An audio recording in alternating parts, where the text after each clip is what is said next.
الرحمن الرحيم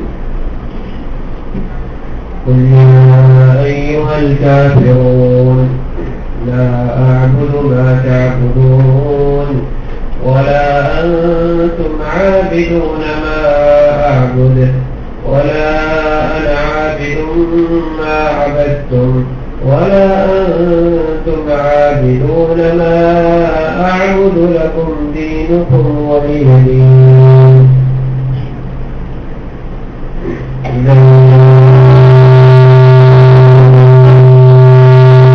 الناس يدخلون في دين الله أفواجا فسبح بحمد ربك واستغفره إنه كان توابا.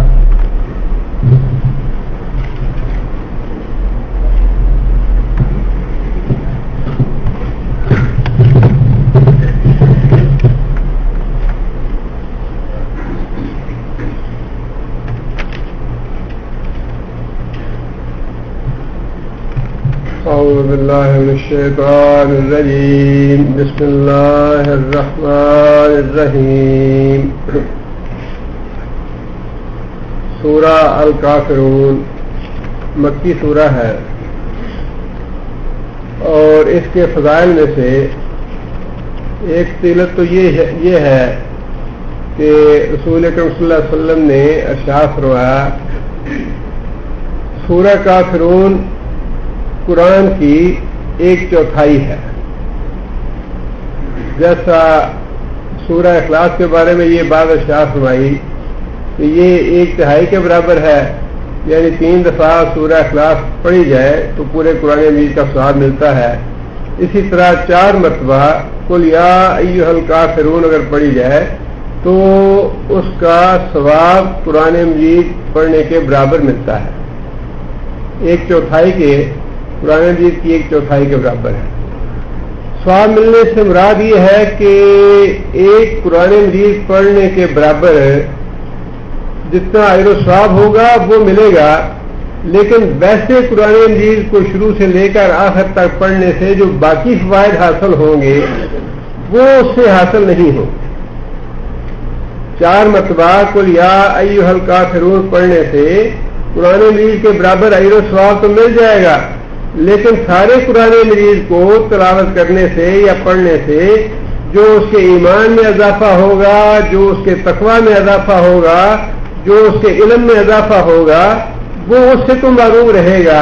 لیکن جیسا کہ رسول اکرم صلی اللہ علیہ وسلم نے ارشاد فرمایا ہے کہ 1/4 قرآن مجید کے برابر ہے یہ سورہ، اجر و ثواب میں یہ برابر ہو جائے گا 4 مرتبہ کوئی یا ایھا الکافرون پڑھنے سے. اسی طرح سورہ اخلاص جو ہے اس کو بھی 3 مرتبہ پڑھا جائے پورے قرآن مجید کے برابر اجر و ثواب تو ہو جائے گا، لیکن باقی قرآن مجید کو تلاوت کرنا اس کے جو فوائد ہیں وہ ظاہر ہے اس سے نہیں ملیں گے.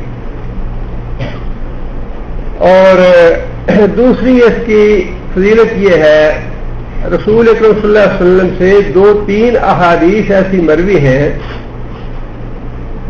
صحابہ کے پوچھنے پر یا خود رسول اکرم صلی اللہ علیہ وسلم نے اپنے طور پر بعض صحابہ کرام کو یہ نصیحت فرمائی کہ رات سوتے وقت کو یا ایھا الکافرون پڑھ کے سویا کرو.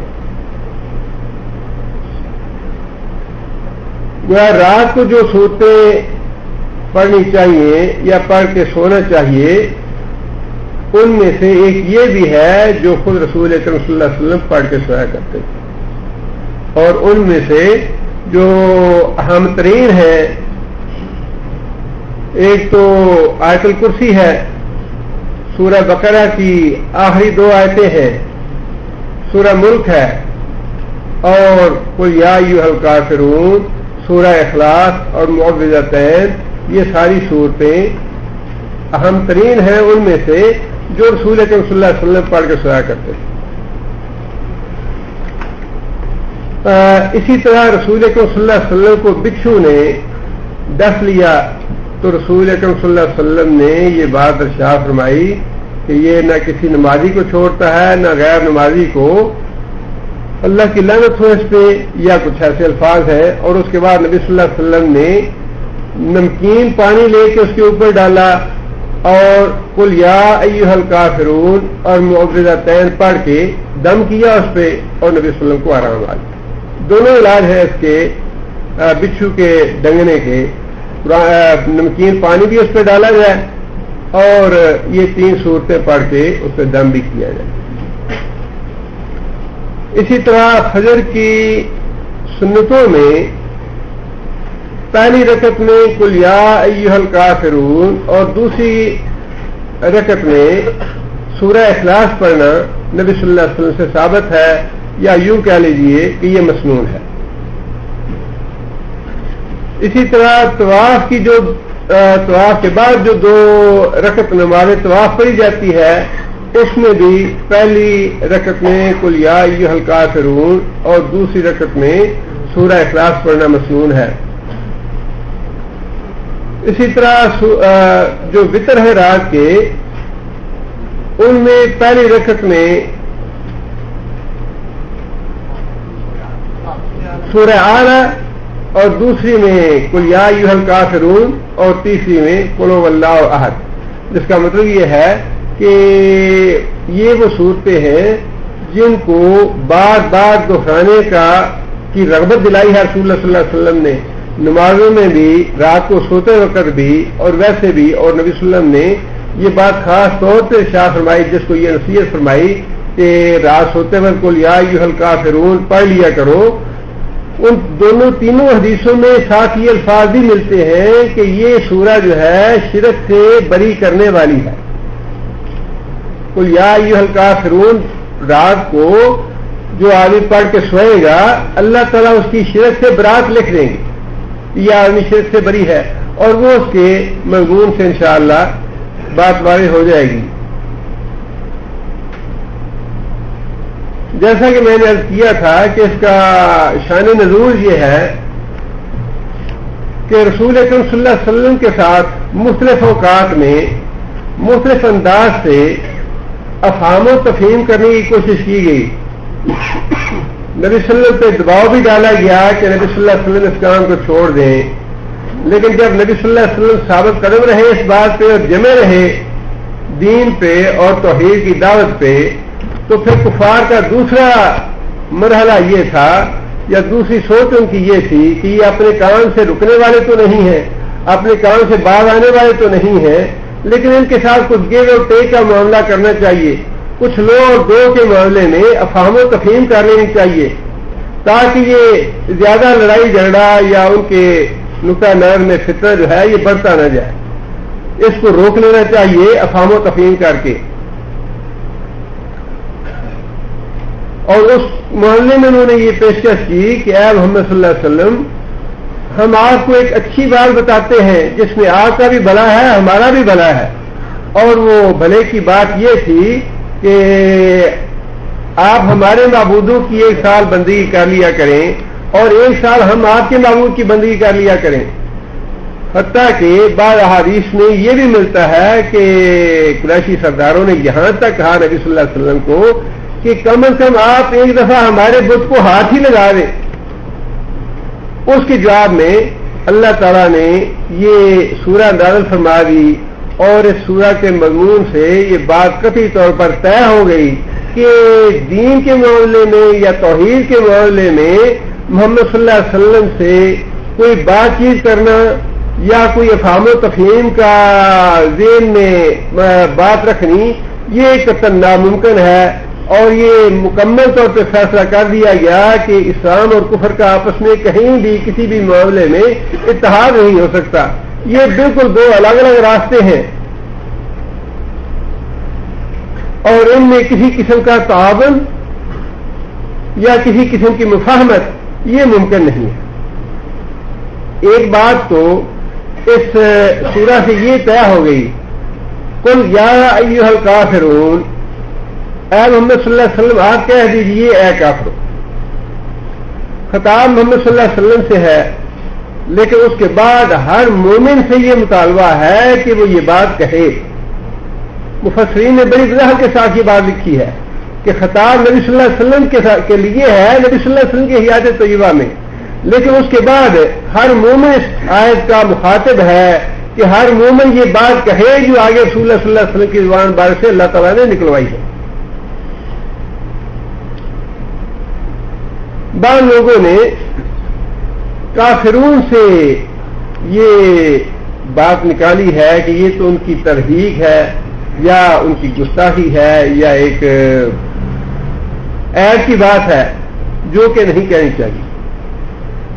اور دوسری بات یہ کہ وہ کافر تو نہیں تھے مکہ کے لوگ بلکہ مشرک تھے, انہیں مشرک کہنا چاہیے تھا, کافر کیوں کہا گیا؟ اب پہلی بات کا جواب تو یہ ہے کہ جس مرحلے پہ یا جس موقع پہ یہ سورہ نازل کی گئی یہ ہجرت سے تھوڑا پہلے کا واقعہ ہے, جس کا مطلب یہ ہے کہ تقریباً 12-13 سال کی جد و جہد کے بعد,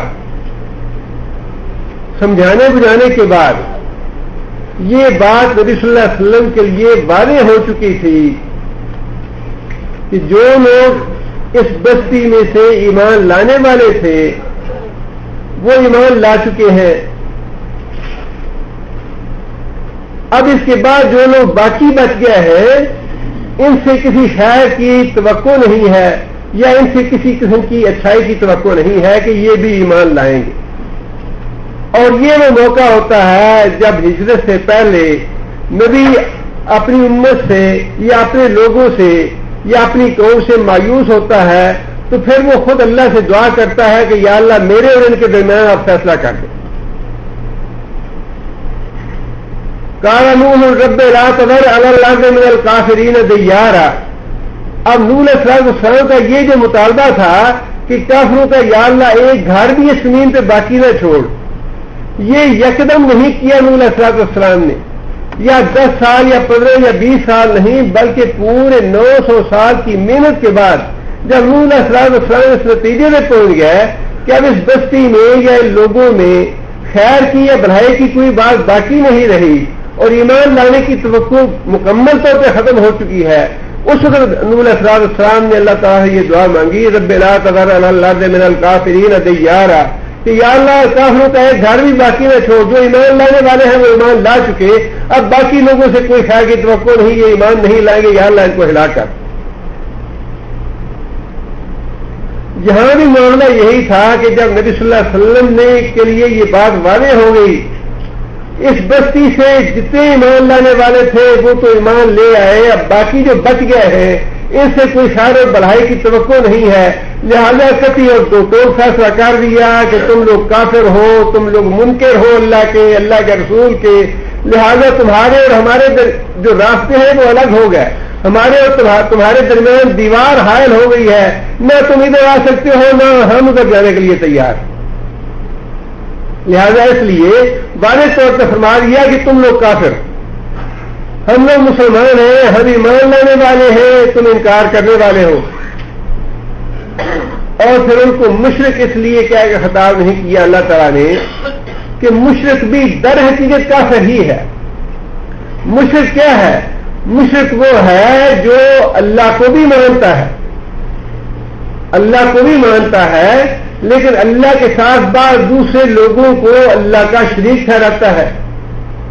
اس لیے وہ یہ سمجھتا ہے کہ اللہ تعالیٰ اکیلا تو سارے کام نہیں کر سکتا, اس کے کچھ شریک ہونے چاہیے جو اس کی مدد کرنے والے ہوں, جو کچھ کام نپٹانے والے ہوں, تاکہ اللہ کا بوجھ ہلکا ہو جائے. اور یہ اللہ کی صفات کا انکار ہے. مشرک جو ہے وہ خداؤں کے ایک مجموعے میں سے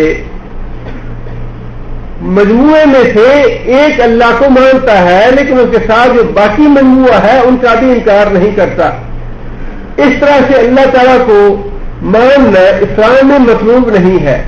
لہذا جیسے اللہ کو ماننا مطلوب ہے شریعت اسلامیہ میں, ویسا مشرک نہیں مانتا, لہذا وہ بھی کافر. اللہ کو مانتا ہے لیکن ویسا نہیں مانتا جیسا اللہ کے رسول نے حکم دیا ہے, لہذا وہ بھی کافر ہے. لہذا اس یا ایھا الکافرون میں جو کافر تھے جن میں یہودی بھی شامل ہے، عیسائی بھی شامل ہے، ملحد بھی شامل ہے، اور آج کے ہندو ہو یا بدھ مت ہو یا مجوسی ہو یا مشرک ہو، جتنے ہیں وہ سارے کے سارے شامل ہیں. کافر کا لفظ جو ہے وہ اس کا جامع ہے کہ اس میں سارے اسلام کے علاوہ باقی سارے ادیان آ جاتے ہیں. لہذا ایک بات تو اللہ تعالیٰ نے یہ فرمائی کہ کل یا ایھا الکافرون، سارے اسلام کے علاوہ مسلمانوں کے علاوہ جتنے بھی باقی ادیان ہیں ان سارے ادیان کے کافروں کو یہ بات کہہ دو لا اعبد ما تعبدون. عابد کون سا فعل ہے؟ مضارع ہے اور صیغہ واحد متکلم کا، اور اس میں حال اور مستقبل کے دونوں معنی پائے جاتے ہیں. اب حال کا تو کیونکہ جھگڑا ہو رہا تھا کہ بھائی تم ایسا کر لو، نبی صلی اللہ علیہ وسلم فرماتے ہیں میں نہیں کرتا، لہذا حال کی بات تو کرنے کی ضرورت ہی نہیں تھی، وہ تو جھگڑا چل رہا تھا. معاملہ تو تھا مستقبل کا کہ آپ بھی تھوڑا سا یوں کر لیں، ہم بھی یوں کر لیتے ہیں اور آئندہ یوں کر لیں گے. لہذا آپ لوگوں کا آج یہاں پہ معنی جو ہے وہ مستقبل کے اعتبار سے آئے گا، میں نہیں کروں گا. لا اعبدو، میں عبادت نہیں کروں گا، ما تعبدون، جن کی بندگی تم کرتے ہو. آئندہ کے لیے آج کا جو جھگڑا ہے وہ تو چل ہی رہا ہے اور تمہیں پتا ہے کہ میں ان کی بندگی نہیں کر رہا، لیکن آئندہ کے بارے میں جو تم نے مجھے مصالحت کی پیشکش کی ہے اس کا جواب یہ ہے لا اعبدو، کہ آئندہ بھی میں ان کی بندگی والی بات نہیں کروں گا، ما تعبدون، جن کی بندگی تم کرتے ہو. یہ بات کہہ کے اللہ تعالیٰ نے یہ بات بھی واضح فرما دی کہ اسلام کے علاوہ باقی جتنے بھی ادیان ہیں وہ سارے کے سارے منسوخ ہیں. اسلام سے پہلے کے جتنے بھی آئے ہوئے ادیان ہیں وہ سارے کے سارے منسوخ ہیں، خواہ وہ وحی الہی کے حامل ہی کیوں نہ ہو، ان کے پاس اللہ کی کتاب ہی کیوں نہ موجود ہو، جیسا کہ عیسائی اور یہودی ہے یا بعض دوسرے لوگ بھی دعویٰ کرتے ہیں. وہ حاملین وحی ہی کیوں نہ ہو، لیکن جب رسول اکرم صلی اللہ علیہ وسلم کی بعثت مبارک ہو گئی تو اللہ تعالیٰ نے واضح طور پر یہ بات ارشاد فرما دی کہ تمہارے جتنے بھی ادیان ہیں یا تمہارے جتنے بھی عقائد ہیں میں انہیں اختیار نہیں کروں گا، اس لیے کہ اللہ نے وہ سارے کے سارے منسوخ کر دیے ہیں. اب دین صرف ایک باقی رہ گیا ہے، اور یہ مضمون اللہ تعالیٰ نے مختلف جگہ پہ قرآن مجید میں مختلف الفاظ میں واضح فرمایا ہے. وَمَن يَبْتَغِ غَيْرَ الْإِسْلَامِ دِينًا فَلَن يُقْبَلَ مِنْهُ، اسلام کے علاوہ اگر کوئی بھی آدمی دوسرا دین لے کے آئے گا، خواہ یہودیت ہو یا عیسائیت ہو، اللہ پہ ان کا ایمان ہے تب بھی، نہیں ہے تب بھی، کیونکہ وہ محمد صلی اللہ علیہ وسلم پہ ایمان نہیں لائے، لہذا اللہ فرماتے ہیں کہ ان سے ہرگز قبول نہیں کیا جائے گا. اور پھر اسی طرح اللہ تعالیٰ نے یہ بات ارشاد فرمائی ان الدین عند اللہ الاسلام. نبی صلی اللہ علیہ وسلم کی بعثت مبارک کے بعد دین صرف ایک ہی باقی رہ گیا ہے، اسلام. باقی سارے کے سارے ادیان منسوخ ہو چکے ہیں، باطل ہیں. رضیت لکم الاسلام دینا، میں نے آج کے دن تمہارے لیے اسلام کو بطور دین پسند کر لیا ہے، لہذا باقی سارے ادیان باطل ہو گئے، منسوخ ہو گئے. اس کے بعد اگلی بات اللہ تعالیٰ نے یہ ارشاد فرمائی اے محمد صلی اللہ علیہ وسلم آپ نے یہ بھی کہہ دیجیے بڑا انتم عابدون ما اعبد. ان کا خیال یہ تھا، ان کی پیشکش یہ تھی کہ اے محمد صلی اللہ علیہ وسلم ہم بھی تمہارے معبود کی بندگی کر لیں گے، تم ہمارے معبود کی بندگی کرو ایک سال تو ہم بھی تمہارے معبود کی بندگی کر لیں گے.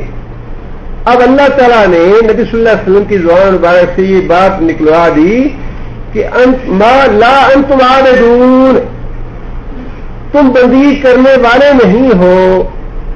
عابدون کیا ہے؟ اسم فاعل ہے، جمع کا صیغہ ہے. تم بندگی کرنے والے نہیں ہو جیسی بندگی مطلوب ہے. تم بندگی یوں کرو گے کہ حبل اور لات کی بھی جگہ ہونی چاہیے، 11ویں سال کی نظر بھی دینی چاہیے، داتا دربار میں بھی چڑھاوا چڑھانا چاہیے، امام بری کے نام کا بھی دینا چاہیے، اور ساتھ اللہ کا بھی دینا چاہیے۔ اللہ نے فرمایا کہ جیسی بندگی تم کرتے ہو یہ بندگی اللہ کو منظور نہیں ہے، لہذا تم سے یہ توقع ہی نہیں ہے کہ تم باطل معبودوں کو چھوڑ کے اللہ کی طرف آؤ گی۔ باطل معبود جب دل میں بیٹھ جاتے ہیں تو ان کو چھوڑنا بڑا مشکل ہو جاتا ہے۔ یہاں بیت اللہ میں آ کے بھی اللہ تعالیٰ معاف کرے، یعنی یہ واقعی حقیقتاً باتیں ہیں کہ یہاں آنے کے بعد مریض ہو گیا، بیمار ہو گیا، اکثر ایسے ہوتا ہے کہ ایسے سفر کے دوران یا ایسے ہجوم میں یا اس طرح کے معاملات میں بیماریاں لائی جاتی ہیں لوگوں کو۔ بیت اللہ شریف میں آ کے انسان یہ کہے کہ میں یہاں پہ بیمار ہو گیا ہوں، دادا صاحب کے جا کے بکرا نور نیاز دو تاکہ مجھے آرام آ جائے، اب بتائیں کہ یہ توحید ہے یا اسلام ہے؟ یہاں آ کے بھی دل سے یہ بات نہ جائے، ہاں یہ اللہ کے رسول تو واقعی اللہ کے رسول ہیں، لیکن داتا صاحب کی کیا ہی بات ہے؟ جب دادا یہی وہ اللہ نے یہ فرمایا، یہ بات اللہ نے بڑی پکی باتیں اور بڑی سچی باتیں بتائی ہیں کہ یہ مشرک اگر کہیں گے کہ آپ محمد صلی اللہ علیہ وسلم ہم تمہارے معبود کی عبادت کر لیتے ہیں ایک سال، تو آپ یہ بتا دیں کہ تم وہ کر ہی نہیں سکتے، تمہارے مقدر میں نہیں ہے، تمہاری عقل ہی بند ہو گئی ہے، معروف ہو گئی ہے، جو جس چیز کا مطالبہ میں کرتا ہوں یا اللہ جیسی بندگی چاہتا ہے ویسی تمہارے لیے ممکن نہیں ہے۔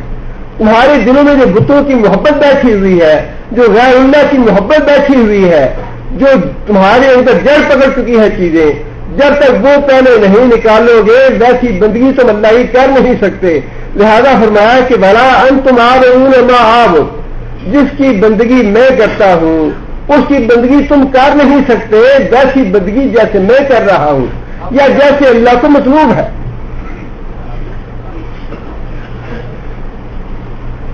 اس سورہ نے مسلمانوں کے اور کافروں کے راستے جو ہیں وہ بالکل جدا کر دیے، اور یہ راستے اس طرح جدا ہو جاتے ہیں۔ باپ بیٹے کا تعلق ہو تب بھی باپ بیٹے کا تعلق تو رہتا ہے، لیکن اسلام اور کفر والا تعلق ختم ہو جاتا ہے، دین کا تعلق جو ہے وہ ختم ہو جاتا ہے۔ باپ بیٹے کا تعلق اپنی جگہ پہ، لیکن اگر دین ایک نہیں ہے تو ان کے راستے جو ہے وہ جدا ہو جاتے ہیں۔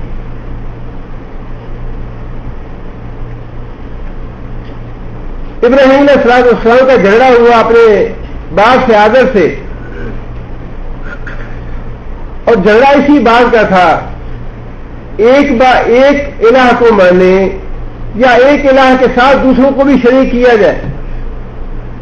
بیٹے نے کہہ دیا کہ ابا جان میرے پاس تو یہ بھائی وحی آئی ہے کہ ایک الہ کے علاوہ دوسرا معبود نہیں ہے کوئی، میں تو ان کو ماننے کے لیے تیار نہیں ہوں۔ باپ کے دل میں بتوں کی محبت اس درجہ بیٹھی ہوئی تھی، اس درجہ جڑ پکڑی ہوئی تھی کہ باپ نے یہاں تک کہہ دیا لم تنتہی لارجمنک واہجرنی ملیا، کہ بیٹا اگر تم میرے معبودوں سے بائی ہو گیا ہو، میرے معبودوں کو نہیں مانتے، تو میں تمہیں پتھر مار مار کے ختم کر دوں گا یا میرے گھر سے نکل جاؤ۔ اب انداز لگائیے، باپ بیٹا ہے، پرورش کی ہے باپ نے اپنے بیٹے کی، لیکن جب معاملہ آیا ہے دین کا، باپ کفر پہ ہے، شرک پہ ہے، بیٹا اسلام پہ ہے، باپ نے بھی کہہ دیا ہے کہ بیٹا گھر سے نکل جاؤ ورنہ پتھر مار مار کے مار دوں گا، اور بیٹے نے بھی بڑی رضا و رغبت کے ساتھ کہہ دیا ہے کہ ابا جان اگر آپ مجھے نکالنا چاہتے ہیں تو میں تمہارے لیے استغفار کروں گا، لیکن میں گھر میں ایک منٹ کے لیے رہنے کے لیے تیار نہیں ہوں، میں گھر کو چھوڑتا ہوں، میرا راستہ اور ہے، تمہارا راستہ اور ہے۔ نوح علیہ السلام کا تعلق بھی بیٹے اور باپ کا تھا، باپ نے بڑی محبت کے ساتھ اور بڑی چاہ کے ساتھ اپنے بیٹے کی پرورش کی، لیکن جب دین کا معاملہ آیا اور معاملہ اللہ تعالیٰ کی طرف سے فیصلہ طے کر دیا گیا کہ باقی سے اہل ایمان رہیں گے، کافروں کو اور مشرکوں کو ہلاک کر دیا جائے گا، تو باپ نے اس وقت بھی، طوفان کے وقت بھی بیٹے کو یہ نصیحت کی اور یہ دعوت دی، یا بنی یرکب معنا ولا تکن مع الکافرین، کہ کافروں کا راستہ اختیار نہ کرو، مسلمانوں کے ساتھ مل جاؤ، ہماری کشتی میں سوار ہو جاؤ ہمارے ساتھ۔ کارا ساری سے من الماء، بیٹے نے کہا کہ ابا جان آپ میری پرواہ نہ کریں، آپ جہاں جاتے ہیں جائیں، مجھے پرواہ نہیں ہے آپ کی، میرا راستہ الگ ہے، آپ کا راستہ الگ ہے۔ بیٹے نے بھی کہہ دیا، باپ نے بھی کہہ دیا۔ یہ کفر اور شرک جو ہے یہ اتحاد کی باتیں ہیں جی، اتحاد بن گیا، یہ ہو گیا وہ ہو گیا، ایک بن کے رہیں گے، یہ بن کے رہتے نہیں ہیں۔ کہتے ہیں جی یہ نئی رپورٹ آئی ہے، میری اندر سے پاکستانی فوج طالبان سے ملی ہوئی ہے، بیوقوف اور اہم کو 1460 سے پاکستان کی فوج طالبان سے ملی ہوئی ہے۔ اگر تم اندھے ہو، تمہیں نظر نہیں آتا، یہ کیسے ممکن ہے؟ ٹھیک ہے، جو مجبوریاں ہیں، جو ظلم ہے، یا جو گندے کام کر رہے ہیں یا جو برے کام کر رہے ہیں، وہ ٹھیک ہے، ہم سے بڑی ذمہ ہے، لیکن تم نے یہ کب سے سوچ لیا کہ مسلمان جو ہے وہ بھی دل سے کافر ہو جائے گا؟ ٹھیک ہے، بعض گنہگار ایسے ہوں گے جن کے دل پھر گیا ہوں گے، یا جو کافروں کے ساتھ مل گیا ہوں گے، منافقوں کا ٹولہ موجود ہے، غداروں کا ٹولہ بھی رہتا ہے، لیکن تم نے یہ کب سے سوچ لیا کہ سارے کے سارے، تم نے تو افریقہ کے بارے میں کہا تھا 2010 تک سارا افریقہ ہم عیسائی بنا لیں گے، 2010 تو گزر رہا ہے، اور تمہارے عیسائی کہاں گئے؟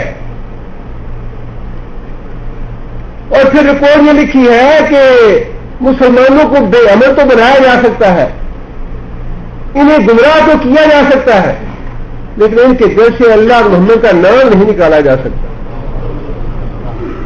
یہ تمہاری اپنی رپورٹیں ہیں، اور یہ بات تم دل سے نکال دو کہ سارے کا سارا پاکستان 17-18 کروڑ کافر ہو جائے گا، یہ کبھی نہیں ہوگا انشاءاللہ۔ فوج میں بھی، بیوروکریٹس میں بھی، اور جتنے حکومتی ادارے ہیں ان میں بھی، جب یہ ختم ہو گیا تو پاکستان مٹ جائے گا۔ اللہ کو ایسے پاکستان کی ضرورت نہیں ہے کہ اس میں کافر بھی رہے اور اللہ اس کو باقی بھی رکھے۔ جو منافق ہیں، جو غدار ہیں، وہ بھی ہیں، ہمیں ان سے انکار نہیں ہے، ان کی وجہ سے یہ سارا عذاب آیا ہے ملک پہ، لیکن یہ مت سوچو کہ سارے کا سارا پاکستان، آج بھی مسلمانوں کی مائیں اور بہنیں اور بوڑھے اور مرد اور جوان جو ہے رات کو تہجد کے وقت سے تمہارے لیے بد دعائیں کرتے ہیں کہ یا اللہ ان کے عذاب نازل فرما، جو مسلمانوں کے لیے مسلمانوں پہ ظلم کر رہے ہیں یا جو اسلام کو مٹانا چاہتے ہیں۔ یہ ہو نہیں سکتا کہ سارے کے سارے مسلمان تمہارے ساتھ مل جائیں۔ تم اندھے ہو، تم آمد ہو، جس سے مرضی ڈالر چھاپتے رہو، جس پر مرضی طوفان لے اور دولت کا جو مرضی کر لو، تمہاری اندر کی رپورٹیں، تمہارے دل یہ جانتے ہیں کہ 100% مسلمان جو ہے یہ سارے غدار بنائے نہیں جاتے۔ 100% غدار بنائے گئے ہوتے تو آج میں 8-10 سال افغانستان میں نہ لگتے۔ آج تو 8-10 سال کے بعد افغانستان سے باہر نکلنے کی تیاریاں کر رہے ہو، کس وجہ سے کر رہے ہو؟ اللہ اور اللہ کے رسول سے غداری کرنی یہ تو سب سے بڑا جرم ہے۔ مسلمان کافر سے غداری کر سکتا ہے، دھوکہ کر سکتا ہے، بدعمل ہو سکتا ہے، گمراہ ہو سکتا ہے، لیکن جب اللہ اللہ کے رسول کا نام آئے گا، اللہ اللہ کے رسول کے نام پہ دم مٹنے کے لیے ہر وقت تیار رہے گا۔ یہ دماغ سے نکال دو باہر کہ سارا پاکستان تمہارے ساتھ مل جائے گا یا متحد ہو جائے گا۔ تمہارے قانونوں میں لکھا رہے گا کہ پاکستان ہمارا اتحادی ہے، لیکن پاکستان کے مسلمان کبھی بھی تمہارے ساتھ اتحاد نہیں کریں گے۔ پاکستان کے مسلمان اللہ اور اللہ کے رسول کے وفادار ہیں۔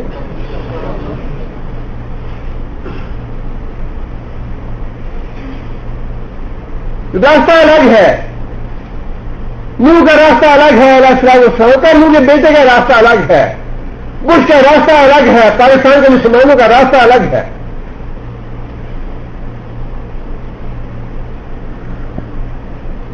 یہ انشاءاللہ ندامت تمہارے مقدر میں لکھی ہوئی ہے۔ یہ ذلت اور رسوائی تمہارے مقدر، تم اگر 1400 سال کی تاریخ نہیں پڑھ سکتے اور تمہیں یہ معلوم ہے کہ یہ ذلت اور رسوائی انشاءاللہ لکھی ہی جانی ہے تمہارے مقدر میں، اس سب کو مٹانا جو ہے اللہ نے حفاظت کرنی ہے۔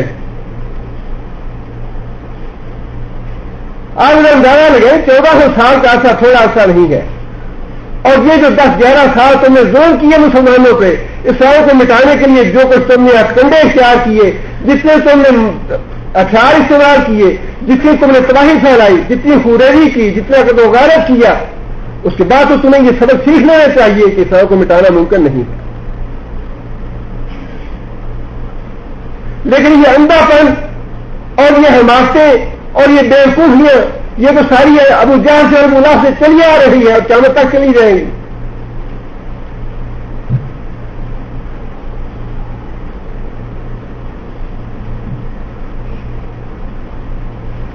باپ بیٹے کا معاملہ ہو یا میاں بیوی کا معاملہ ہو، بڑے اعتماد کا رشتہ ہے، بڑے اعتماد کا تعلق ہے، لیکن جب معاملہ دین کا آتا ہے تو اللہ نے فرمایا ضرب اللہ مثلا للذین کفروا امرأۃ نوح وامرأۃ لوط کانتا تحت عبدین من عبادنا صالحین فخانتاہما فلم یغنیا عنہما من اللہ شیئا وقیل ادخلا النار مع الداخلین۔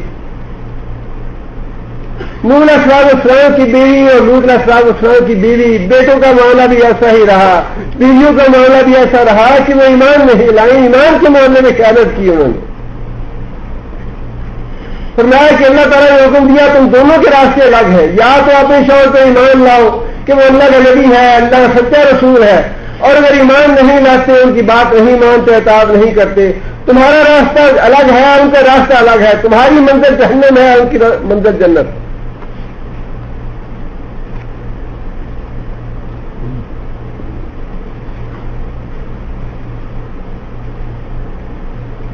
فرمایا کہ بڑا انتم عابدون ما اعبد، اے محمد صلی اللہ علیہ وسلم سے کہہ دیجئے کہ جس کی بندگی میں کرتا ہوں اس کی بندگی تم جیسی مطلوب ہے ویسے کبھی نہیں کرو گے۔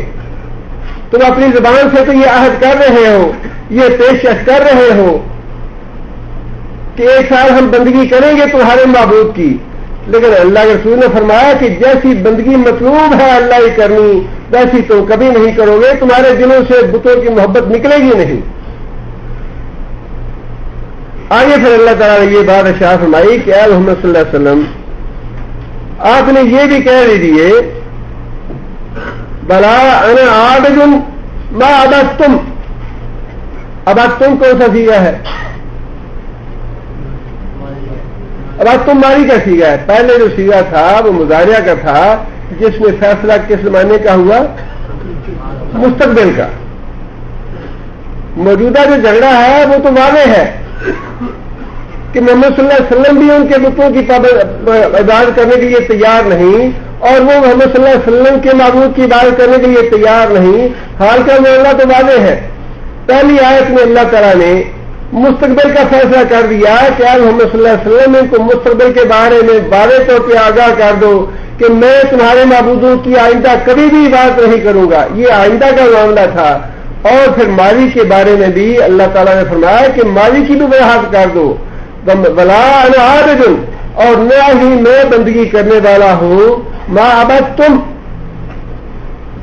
جن کی تم ماضی میں بندگی کرتے رہے ہو۔ معبود مشرکوں کے تو بدلتے بدلتے رہتے ہیں، کبھی 100 ہے، کبھی 400 ہے، کبھی 360 ہے، کبھی 50 ہے، کبھی 1000 ہیں، اور جتنے شنکر اتنے شنکر ہیں۔ معبود جو ہے مشرکوں کے وہ تو بدلتے رہتے ہیں۔ لہذا فرمایا کہ ماضی میں بھی جن بتوں کی تم بندگی کرتے چلے آ رہے ہو، یا تمہارے آباء و اجداد کرتے چلے آ رہے ہیں، یا اس سے پہلے تمہارے بڑے جو کرتے چلے آ رہے ہیں، میں تو ان کے قریب بھی کبھی نہیں سکوں گا۔ نہ حال کی بات، نہ ماضی کی بات، نہ مستقبل کی بات۔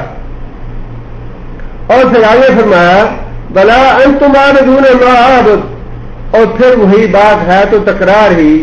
بعض مفسرین نے اس میں کچھ فرق بھی کیا ہے ماں کے حوالے سے کہ ماں سے مراد نہ اللہ تعالیٰ کی ذات نہیں بلکہ اس کی صفات بھی شامل ہے، کہ جس ذات کی میں بندگی کرتا ہوں، جن صفات والی وہ ذات ہے جن کی میں بندگی کرتا ہوں، چونکہ تم ان صفات کا انکار کرتے ہو لہذا تمہارے لیے یہ ممکن نہیں کہ تم ان صفات والے معبود کی بندگی کر پاؤ۔ لہذا فرمایا کہ ولا انتم عابدون ما اعبد، اور نہ ہی تم بندگی کرنے والے ہو ما اعبدو، اس معبود کی جن صفات کے حامل معبود کی میں بندگی کرنے والا ہوں. اور آگے فرمایا لکم دینکم ولی دین. لکم دینکم، دین کا مطلب جزا بھی ہے اور دین کا معنی اسلام بھی ہے، مذہب، دونوں اعتبار سے ٹھیک ہے. یہ لکم دینکم، جو راستہ تم نے اختیار کیا اس کا انجام تمہارے ذمے، اس کا بواز تمہارے ساتھ، اس کا جو نتیجہ آئے گا تم خود دیکھ لو گے، اس کی جزا جو ملے گی وہ تم خود بھگت لو گے. بلیہ دین، اور جس راستے میں میں چل رہا ہوں اس کا انعام مجھے مل جائے گا، اس کا بدلہ، اس کی جزا مجھے مل جائے گی. تمہارے راستے کی منزل تمہاری، ہمارے راستے کی منزل ہماری. اور دوسرے معنوں میں یوں ہوگا لکم دینکم، تمہیں تمہارا دین مبارک ہو، ہمیں ہمارا دین مبارک ہو. دونوں راستے الگ ہیں، نہ تمہارا دین ہم اختیار کرنے والے، نہ ہمارا دین تم اختیار کرنے والے ہو، کیونکہ دونوں راستے الگ الگ ہیں. لہذا اللہ تعالیٰ نے بڑی وضاحت کے ساتھ اہل ایمان کو یہ نصیحت فرمائی ہے کہ تمہارے راستے بھی الگ ہیں، تمہاری منزلیں بھی الگ ہیں. لہذا دھیان رکھنا کہیں ایسے نہ ہو کہ ان کے ساتھ مل کے تم بھی اپنی منزل کھوتی کر لو، تم بھی گمراہی کے راستے میں چل پڑو. لہذا واضح طور پہ فرمایا یا ایھا الذین آمنوا لا تتخذوا اليہود والنصارى اولیاء بعضهم اولیاء بعض. یہود و نصارہ کو اپنا دوست نہ بنانا، یہ یہود و نصارہ آپس میں ایک دوسرے کے دوست ہیں، یہ تمہارے دوست نہیں ہیں، کیونکہ منزل بھی الگ ہے، راستے بھی الگ ہیں. لہذا ان کی آپس میں دوستی ہو نہیں سکتی. بلے ایمان اگر فی الواقعی ہے تو یہ ایمان ایسی پکی چیز ہے کہ انسان اللہ کے رسول پہ سارے کچھ قربان کرنے کے لیے تیار ہو جاتا ہے. دو بھائی تھے، ایک بھائی کافر تھا ابھی اور ایک بھائی مسلمان ہو گیا. دونوں بھائیوں کا کسی یہودی کے ساتھ کاروبار تھا. اسی یہودی نے نبی صلی اللہ علیہ وسلم کی شان میں گستاخی کی. رسول اکرم صلی اللہ علیہ وسلم نے حکم دیا کہ کون ہے آدمی جو میرا بدلہ لے اس سے، یا اللہ اور اللہ کے رسول کی غیر میں مدد کرے. نبی صلی اللہ علیہ وسلم نے کوئی ایسے الفاظ استعمال فرمائے. وہ جو مسلمان بھائی تھا اسے جب موقع ملا تو اپنا شریک کاروبار یہودی جو تھا اس کو قتل کر دیا. اب اس مسلمان کا جو بھائی تھا وہ بھی کافر تھا، اس نے اس کو ڈانٹا ڈپٹا اور کہنے لگا کہ اس کے ساتھ ہمارا اتنا اچھا کاروبار چل رہا تھا، اتنا پرافٹ ہو رہا تھا، اتنا نفع آ رہا تھا، اور اس کا تم نے اتنا اور اتنا مال کھایا ہے اور تم نے اس کو قتل کر دیا ہے. وہ جو مسلمان بھائی تھا اس نے یہ بات کہی، اللہ کی قسم جس ذات نے مجھے اسے قتل کرنے کا حکم دیا تھا وہ ذات اگر مجھے حکم دے تمہیں قتل کرنے کا تو اللہ کی قسم میں تمہیں قتل کر دوں گا. تم تو اس یہودی کی بات کرتے ہو جو اسی کے کاروبار تھا، لیکن میں اللہ کی قسم کھائے کہتا ہوں کہ اگر وہ ذات مجھے حکم دے کہ اپنے بھائی کو قتل کرو تو میں تمہیں بھی قتل کر دوں گا. جب اس نے یہ بات سنی تو اسے بڑا تعجب ہوا. اس کا ایک دفعہ ایسے ہل گیا کہ اسے پھر پوچھا کیا تم مجھے قتل کر دو گے؟ اسے کہا کہ ہاں میں تمہیں بھی قتل کر دوں گا اگر مجھے محمد صلی اللہ علیہ وسلم حکم دے. لیکن آپ دیکھیے کہ اس کا نتیجہ کیا نکلا. نتیجہ اس کا یہ نکلا کہ اس کے ہوش ٹھکانے آ گئے، اس کو عقل آ گئی کہ یہ عجیب دین ہے، اتنا یہ اپنے ایمان میں پکا ہے، اتنا یہ اپنے ایمان پہ جمع ہوا ہے کہ اس کو اپنے حقیقی بھائی کی پرواہ نہیں ہے. ساری زندگی میں نے اس کے ساتھ گزاری ہے، اس پہ احسان کیا ہے، اس کا کاروبار چلا رہے ہیں، اس کو کھلا پلا رہے ہیں، اس کے باوجود یہ کہتا ہے کہ محمد صلی اللہ علیہ وسلم مجھے حکم دے تو میں تمہیں قتل کر دوں گا. اور جب اس کو یقین ہوگا کہ یہ بات سچی کر رہا ہے، استدلال نہیں کر رہا ہے یا مزاج کی بات نہیں ہے، تو کہنے لگا کہ مجھے بھی محمد صلی اللہ علیہ وسلم کے پاس لے چلو، میں بھی مسلمان ہونا چاہتا ہوں۔ جائے مسلمان ہو گیا وہ بھی، صرف اپنے بھائی کے کلمات کی وجہ سے۔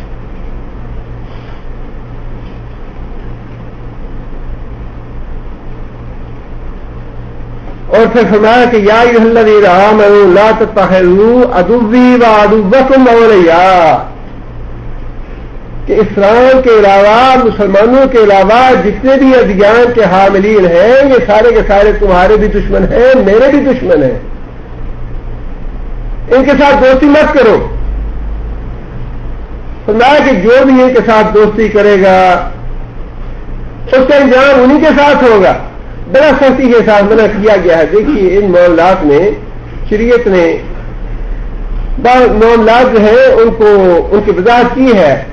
ایک بات ہے ان لوگوں کے ساتھ سیاسی طور پہ تعلقات رکھنے اور کاروبار کرنے اور دنیا کے معاملات چلانے، جیسا کہ آج کا ماحول ہے، ان سے بالکل قطع تعلق کر کے، معاملات منقطع کر کے دنیا کے کاروبار چلانے ممکن نہیں ہے۔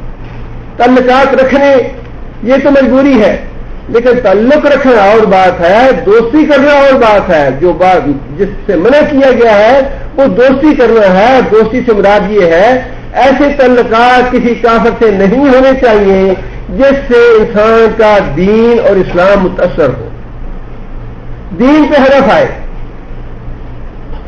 اپنے اسلام میں یا دین میں یا ایمان میں انسان کچا ہو جائے یا ڈھیلا پڑ جائے۔ ایسے تعلقات کسی کافر سے نہیں رکھنے چاہیے۔ ویسے تو رسول اکرم صلی اللہ علیہ وسلم کی حیات طیبہ میں بھی نبی صلی اللہ علیہ وسلم نے بھی کاروباری تعلقات رکھے، یہودیوں کے ساتھ میل جول بھی رکھا، معاہدے بھی کیے، لہذا ان چیزوں سے تو کفر نہیں ہے، لیکن جس بات کا مطالبہ ہے وہ یہی ہے کہ دل سے ان کے ساتھ تمہارے تعلقات اور دوستی نہیں ہونی چاہیے۔ اور پھر یہ نصیحت فرما کے اللہ تعالیٰ نے یہ بھی آگاہ فرما دیا ہمیں کہ اگر تم ان سے دوستی نہیں چھوڑو گے، دلی دوستی کرتے رہو گے تو اس کا نقصان کیا ہوگا؟ نقصان یہ ہوگا بدت طائفۃ من اہل الکتاب لا یضلونکم، یہ اہل کتاب چاہتے ہیں کہ تمہیں اپنے دین سے ہٹا دے، تمہیں گمراہ کر دے، تمہاری تہذیب تم سے چھڑوا کے اپنی تہذیب مسلط کر دے تم پہ۔ بدو لو تو دھینو فیدھنون، وہی گیو اور ٹیک کرنے والی بات ہے کہ کافروں کی یہ خواہش ہے کہ تم بھی کچھ ڈھیلے پڑ جاؤ، کچھ ہم ڈھیلے پڑ جائیں، تم اپنے اسلام پہ، اپنے دین پہ، اپنے ایمان پہ اتنی سختی سے نہ کام کرو، اتنی شدت پسند نہ کرو، اتنی انتہا پسندی نہ دکھاؤ، تم بھی کچھ ڈھیلے پڑ جاؤ اور کچھ ہم اپنے معاملے میں ڈھیلے پڑ جاتے ہیں۔ وہی بات جو کافروں نے کہی تھی، اور آپس میں مفاہمت کر لیتے ہیں، آپس میں اتحاد کر لیتے ہیں۔ یریدون لیطفئوا نور اللہ بافواہہم واللہ متم نورہ ولو کرہ الکافرون، یہ چاہتے ہیں کہ دین کے نور کو اپنے منہ کی پھونکوں سے بجھا دیں، لیکن یہ ان کے بس کی بات نہیں ہے۔ اللہ اپنے نور کو پورا کر کے رہے گا، لیکن مسلمانوں کو خبردار رہنا چاہیے کہ یہ ان کے دوست نہیں، یہ ان کے دشمن ہیں۔ یہ ہے سارا مضمون سورہ کا، جس میں اللہ تعالیٰ نے ہمیں متنبہ کیا ہے کہ نہ تو کافروں کے ساتھ کوئی دینی اتحاد ممکن ہے، نہ مفاہمت ممکن ہے، دونوں کے راستے الگ الگ ہیں اور دونوں کی منزلیں بھی الگ الگ ہیں، لہذا ہر انسان کو اپنے ایمان کے معاملے میں بڑا پکا رہنا چاہیے۔ جتنی بھی صورتیں ہیں 30ویں پارے کی، ان میں ایمان کو بڑا پکا کیا گیا ہے، بار بار ایمان کی بات کی، ایمان کی اور آخرت کی۔ مسائل اور احکام کہیں بھی نہیں ہے یہاں، مسائل اور احکام جو ہیں وہ بالکل ابتدا میں شروع کے پاروں میں ہیں سارے، لیکن 30واں پارہ جس کی تقریباً 90 یا 95% صورتیں جو ہیں وہ مکہ میں نازل کی گئیں، چھوٹی چھوٹی صورتیں ہیں اور چھوٹی چھوٹی آیتوں میں بڑے مؤثر طریقے کے ساتھ ایمان کو اور عقیدہ آخرت کو پکا کیا گیا۔ اگلی جو سورہ ہے وہ مدنی ہے، سورہ النصر، اور اس کے بارے میں یہ بات متفق علیہ ہے کہ قرآن مجید کی مکمل سورت کی شکل میں نازل ہونے والی صورتوں میں سے آخری صورت یہ ہے. اس کے بعد الگ الگ آیتیں تو نازل ہوئی ہیں، اس سورہ کے بعد الگ الگ آیات تو نازل ہوئی ہیں، لیکن مکمل سورہ اس کے بعد نازل نہیں ہوئی. مکمل سورہ کی شکل میں یہ آخری سورہ ہے. مکمل سورہ کی صورت میں سب سے پہلی سورہ کون سی نازل ہوئی؟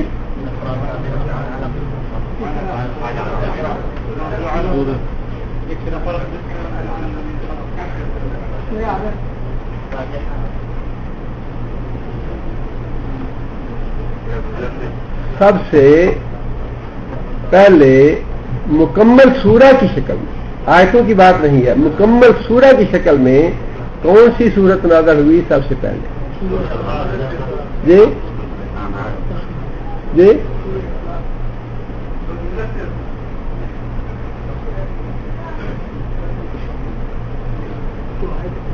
سورہ فاتحہ.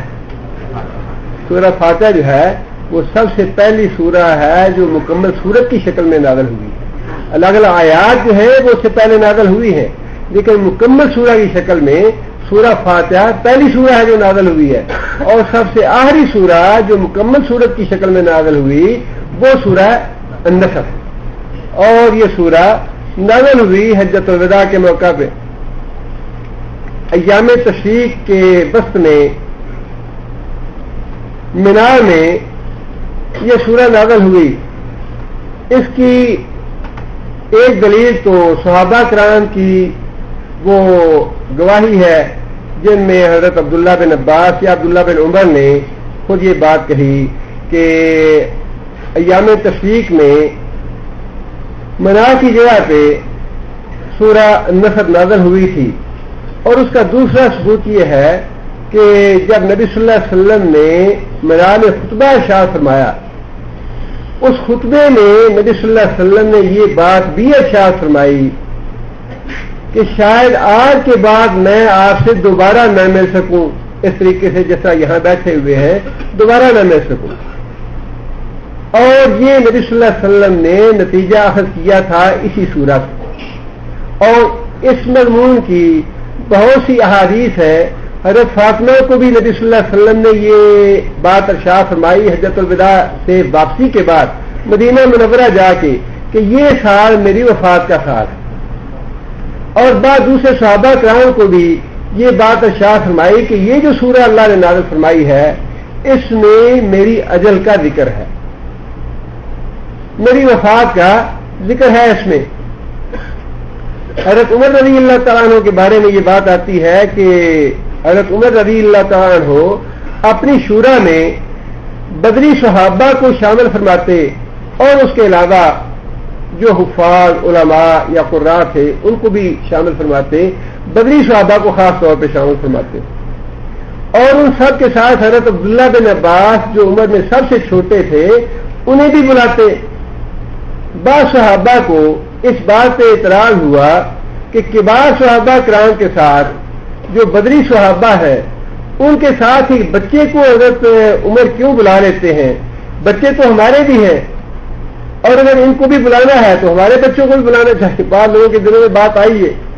حضرت عمر رضی اللہ تعالیٰ کو پتا چلا تو حضرت عمر نے کہا کہ میں تمہیں بتاؤں گا میں اسے کیوں بلاتا ہوں. چونکہ جب اگلی دفعہ شورا کا اعلان ہوا تو حضرت عمر رضی اللہ تعالیٰ عنہ نے حضرت عبداللہ بن عباس کو بھی بلایا اور باقی ساری شورا کو بھی بلایا. حضرت عمر نے پوچھا باقی سارے صحابہ کرام سے کہ تم یہ بتاؤ اذا جاء نصر اللہ جو ہے اس آیت میں اللہ نے کیا بات واضح فرمائی ہے؟ ہر صحابی نے اپنا اپنا نقطہ نظر بیان کیا کہ جب اللہ تعالیٰ فتح دے دے، جب اللہ تعالیٰ خوشی دے دے تو اس کے بعد استغفار کا حکم ہے، اللہ کا شکر ادا کرنا چاہیے. بعض صحابہ کرام نے خاموشی اختیار کی، بعض صحابہ کرام نے اپنے اپنے نقطہ نظر اور اپنی اپنی رائے دی. آخر میں حضرت عمر رضی اللہ تعالیٰ عنہ نے حضرت عبداللہ بن عباس سے پوچھا کہ عبداللہ تم بتاؤ کہ یہ سورہ اس میں اللہ نے کیا بات ارشاد فرمائی ہے؟ حضرت عبداللہ بن عباس فرمانے لگے کہ امیر المومنین اس سورہ میں نبی صلی اللہ علیہ وسلم کی وفات کے بارے میں اللہ نے آگاہ فرمایا. حضرت عمر کہنے لگے کہ میری رائے بھی یہی ہے، جس کا مطلب یہ ہے کہ نبی صلی اللہ علیہ وسلم کا اپنے خطبے میں یہ بات ارشاد فرمانا، یہ اس سورہ کے نزول کے بعد ہی نبی صلی اللہ علیہ وسلم کو اس بات سے آگاہی ہو گئی، اور اس بات سے نبی صلی اللہ علیہ وسلم خبردار ہو گئے کہ اب نبی صلی اللہ علیہ وسلم کی وفات کا وقت جو ہے وہ بالکل قریب آ گیا ہے، اس لیے کہ ایک تو نبی صلی اللہ علیہ وسلم کو بشارت دے دی گئی کہ اے محمد صلی اللہ علیہ وسلم، جس کام کے لیے آپ کو ہم نے بھیجا تھا آپ کا مشن پورا ہو چکا ہے، اب آپ اپنے اللہ کی شکر گزاری میں لگ جائیے، اللہ کی حمد و ثنا کیجیے، اللہ کے آگے استغفار کیجیے۔ اب استغفار کی زیادہ ضرورت ہے، جو مشن تھا آپ کا وہ پورا ہو گیا۔ مشن آپ کا کیا تھا؟ والذی ارسل رسولہ بالہدی ودین الحق لیظہرہ علی الدین کلہ، یہ تھا مشن نبی صلی اللہ علیہ وسلم کا۔ وہ اللہ ہی ہے جس نے اپنے رسول کو بھیجا بالہدی، ہدایت دے کے، ودین الحق، اور دین حق دے کے بھیجا، لیظہرہ، تاکہ غالب کرے اس دین کو، علی الدین کلہ، باقی سارے ادیان کو۔ اور رسول اکرم صلی اللہ علیہ وسلم کی حیات طیبہ میں ہی جو مشن تھا وہ پورا کر دیا گیا، نبی صلی اللہ علیہ وسلم کو بشارت دے دی گئی، اور اس کے بعد نبی صلی اللہ علیہ وسلم کو حکم دیا گیا کہ ایک عظیم کارنامہ آپ کے ہاتھوں اللہ تعالیٰ نے سارے انجام دلوا دیا، اب اس کا تقاضا یہ ہے کہ آپ اللہ کا شکر ادا کریں۔ بار بار دیکھیے، اللہ تعالیٰ کا شکر ادا کرنے کے لیے اسلام نے ہمیں کہیں بھی بے رہنما نہیں چھوڑا، ہر جگہ پہ رہنمائی کی ہے۔ اس سے پہلے بھی اللہ تعالیٰ نے نبی صلی اللہ علیہ وسلم پہ جو انعامات کیے تھے ان کا ذکر کرنے کے فوراً بعد شکر ادا کرنے کا حکم بھی دیا۔ انا آتیناک الکوثر، ہم نے کثیر نعمتیں تمہیں ادا کی ہے محمد صلی اللہ علیہ وسلم، اور اس کا تقاضا یہ ہے فصل لربک وانحر، اللہ کی عبادت کیجیے، اللہ کے نام کی قربانی کیجیے، اور بھرپور طریقے سے اللہ تعالیٰ کا شکر ادا کیجیے۔ یہاں بھی بات وہی ہے، اذا جاء نصر اللہ والفتح، اذا جاء، جب آ گئی، نصر اللہ، اللہ کی مدد، والفتح، اور فتح۔ یہاں پہ بعض لوگوں نے، بلکہ بیشتر مفسرین نے فتح سے مراد فتح مکہ لیا ہے، لیکن جیسا کہ میں نے عرض کیا، اس بات پہ سارے مفسرین متفق ہیں کہ یہ سورہ نازل ہوئی حجۃ الوداع کے موقع پہ، اور حجۃ الوداع کے موقع سے پہلے مکہ میں فتح ہو چکا تھا، لہذا اس فتح سے فتح مکہ مراد نہیں ہے، بلکہ عام دین کو غالب کرنا جو کہ نبی صلی اللہ علیہ وسلم کا مشن تھا۔ نبی صلی اللہ علیہ وسلم کی زندگی کا مشن محض فتح مکہ نہیں تھا، نبی صلی اللہ علیہ وسلم کی زندگی کا مشن جو تھا وہ پورے ادیان پہ دین کو غالب کرنے کا تھا، لہذا یہاں فتح سے مراد جو ہے وہ پورے دین کو، اسلام کو باقی ادیان پہ غالب کرنا ہے۔ اور دوسری بات اسی آیت میں یہ ہے، پہلے اللہ تعالیٰ نے اپنی نصرت کا ذکر فرمایا، اس کے بعد فتح کا ذکر فرمایا، جس کا مطلب یہ ہے کہ فتح سے پہلے اللہ کی نصرت جو ہے وہ لازم ہے۔ فتح آئے گی اللہ کی نصرت سے، اپنی قابلیت سے، اپنی ہمت سے، اپنی عقل سے، اپنی مصلحت سے کوئی کام نہیں ہوگا جب تک اللہ توفیق نہ دے۔ اللہ کی نصرت اور اللہ کی مدد آئے گی تو پیسہ پلٹے گا، جب تک اللہ کی نصرت نہیں آتی جب تک پیسہ نہیں پلٹے گا۔ یہ جو ہماری اپنی عقلیں ہیں، یہ ہماری ٹیکنالوجی اتنی نہیں ہے، ہمارے وسائل اتنے نہیں ہیں، ہمارے پاس اتنی عقل نہیں ہے، ہمارے پاس اتنی فوج نہیں ہے، ہمارے پاس اتنا اسلحہ نہیں ہے، یہ ساری باتیں بے ایمانی کی ہیں، ایمان کی بات نہیں ہے۔ ایمان کی بات اگر کرنی ہے تو یہی ہے نصر اللہ، ان تنصر اللہ ینصرکم، اگر تم اللہ کی نصرت کرو گے اللہ بھی تمہاری نصرت فرمائے گا۔ اللہ کی نصرت آئے گی تو فتح ہوگی۔ اللہ تعالیٰ نے تو اپنے رسول کو یہ بتا دیا کہ تم بھی میری نصرت کے محتاج ہو، میری نصرت نہ آئی تو فتح نہیں نصیب ہوگی، تمہیں فتح نصیب تب ہوئی ہے جب میری نصرت آئی ہے۔ تم محتاج ہو میری نصرت کے، تم اپنے طور پہ کچھ نہیں کر سکتے، تم بھی میری نصرت کے ساتھ اور میری مدد کے۔ اور پھر نبی صلی اللہ علیہ وسلم نے کریڈٹ خود تو کبھی بھی نہیں لیا، دین کو غالب کرنے کا، دین کی دعوت کو پہنچانے کا. صفات رسول اکرم صلی اللہ علیہ وسلم نے کھڑے ہوئے کیا الفاظ استعمال فرمائے؟ لا الہ الا اللہ بعدہ انجر بعدہ نصر عبدہ وحرم الاحزاب وحدہ. اس اللہ کے علاوہ کوئی دوسرا معبود نہیں. انجر بعدہ جس نے اپنا وعدہ میرے ساتھ پورا کیا. نصر عبدہ اپنے بندے کی مدد کی. وحرم الاحزاب وحدہ اور لشکروں کو اکیلے شکست دی. اللہ نے شکست دی.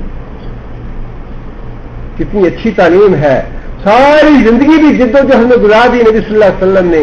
23 سال کا ایک لمحہ بھی سارا نہیں گزارا اور مسلسل اور بھرپور جہاد بھی کیے، دعوت بھی کی، گھر سے نکلے، اپنی جان کھپائی ساری کی ساری. اور جو بھی مصیبت، تکلیف، آزمائش اور ابتلا آئی اس میں کمزوری نہیں دکھائی. اور اس کے باوجود کریڈٹ جو ہے وہ اللہ کے لیے ہے. اپنے نام کریڈٹ نہیں لیا کہ میں نے کیا ہے، بلکہ یہی بات ارشاد فرمائی حرم الاحزاب وحدہ کہ لشکروں کو شکست اللہ نے دی ہے، میں نے نہیں دی. یہ باتیں جو ہیں یہ ہمارے لیے بڑی سبق کی ہیں. چھوٹا سا معمولی سا کام کر لیں اخبار میں اشتہار ضرور دینا چاہیے. آج کا زمانہ ٹی وی کا ہے. جب تک ٹی وی کی خبر نہیں لوگوں کو کیا پتا چلے گا ہم نے کیا کیا. ایسا شیطان نے مت مار دی ہے، ایسا تباہ کر دیا ہے. رسول اکرم صلی اللہ علیہ وسلم نے فرمایا ہے کہ جہنم کا ایک وادی ہے جب الحزن. جب الحزن کیا معنی ہے اس کا؟ غم کا کنواں. نبی صلی اللہ علیہ وسلم نے فرمایا کہ جہنم جو ہے وہ جب الحزن سے دن میں روزانہ 10 مرتبہ پناہ مانگتی ہے، یا کچھ ایسے عدد فرمائے نبی صلی اللہ علیہ وسلم نے کہ جہنم جو ہے یہ جب الحزن اتنی خطرناک ہے، اتنی شدید سزا کی جگہ ہے، اتنا سخت عذاب ہے اس میں کہ جہنم خود اس سے پناہ مانگتی ہے روزانہ 10 مرتبہ یا حکمہ کا رسول اللہ صلی اللہ علیہ وسلم. اور فرمایا کہ اس میں وہ لوگ جائیں گے جو ریاکاری کی نمازیں پڑھتے ہیں، ریا کرتے ہیں، دکھاوا کرتے ہیں.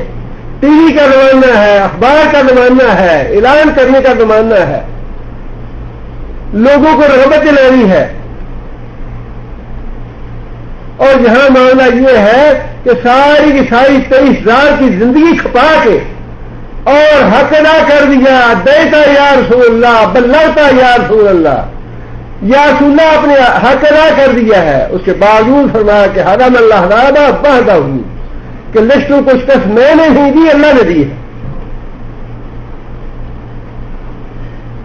اذا جاء نصر اللہ، اللہ کی نصرت آئی تو پھر اللہ کی فتح آئی. اور ہمارے بعد نصیب وہ جی دعائیں مانگتے رہتے ہیں. دعاؤں سے کیا ہوتا ہے؟ دعائیں بیٹھ کے مانگتے رہتے ہیں. دعاؤں سے بھی کبھی مسئلے حل ہوئے؟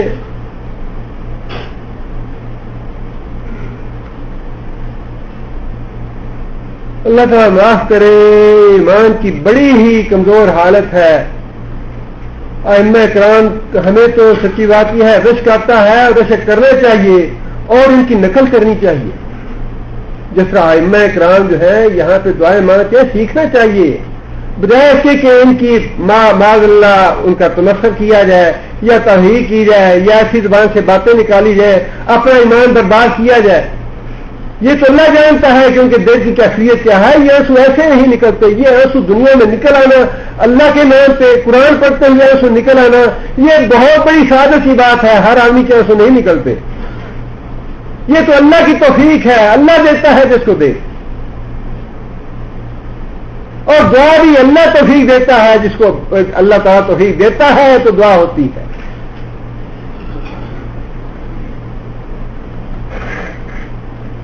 رسول اکرم صلی اللہ علیہ وسلم جب دعا مانگتے تھے تو بار بار آسمانوں کی طرف دیکھتے تھے. اور ہم دعا یہ سنت ہے جب دعا کریں تو کبھی کبھی آسمانوں کی طرف نظر اٹھانی چاہیے دعا کرتے.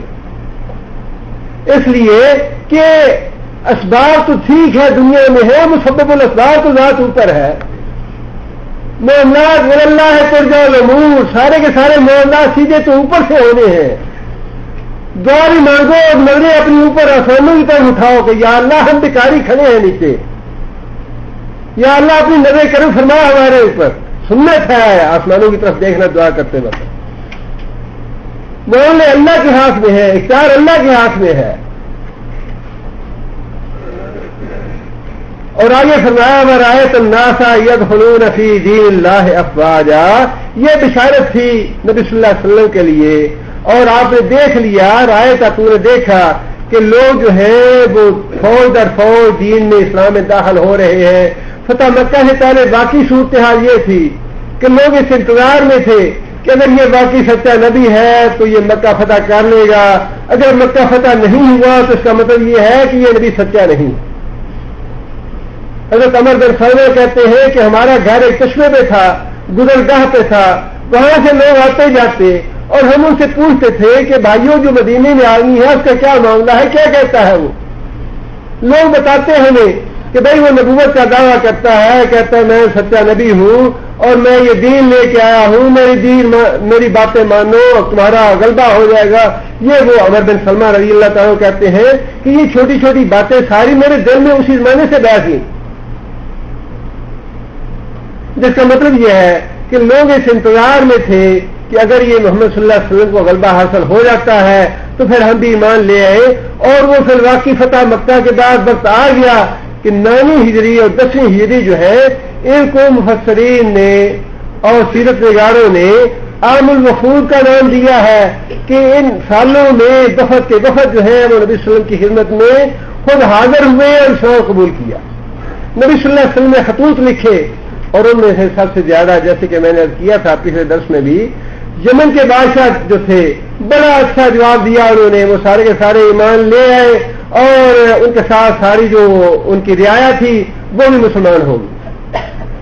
اور وفود کے حوالے سے ایک وفد تو نہیں کہنا چاہیے بلکہ ایک آدمی نبی صلی اللہ علیہ وسلم کی خدمت میں حاضر ہوا، لیکن مفسرین نے، سیرت نگاروں نے اسی وفود کے باب میں اس کو شامل کیا ہے۔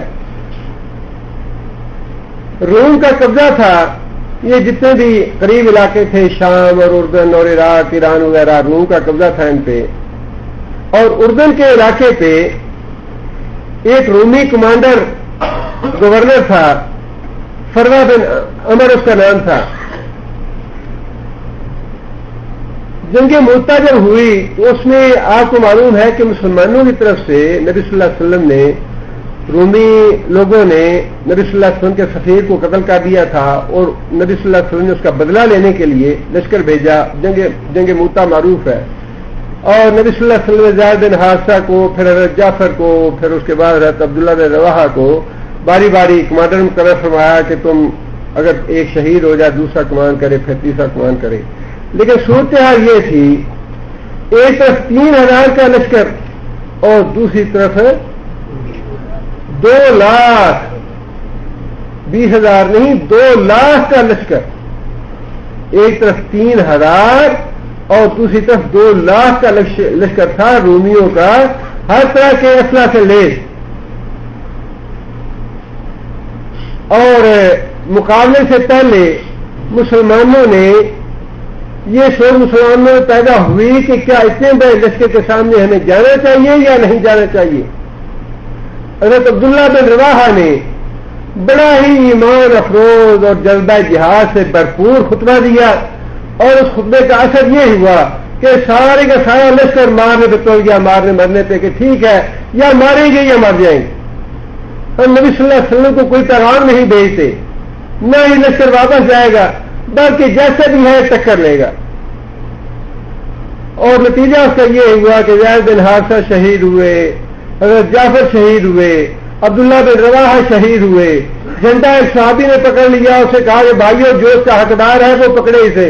صحابہ کرام نے مشورہ کر کے خالد بن ولید کو پکڑایا، لیکن الحمدللہ نتیجہ اس کا یہ ہوا، لڑائی تو بڑی ظاہر ہے خوفناک لڑائی تھی، بڑی خونریز لڑائی تھی، لیکن نتیجہ یہ ہوا کہ اللہ کے فضل و کرم سے 3000 کا لشکر سلامتی کے ساتھ بغیر کسی نقصان کے 2,00,000 کے لشکر کی موت کے منہ سے بچ کے واپس آ گئے۔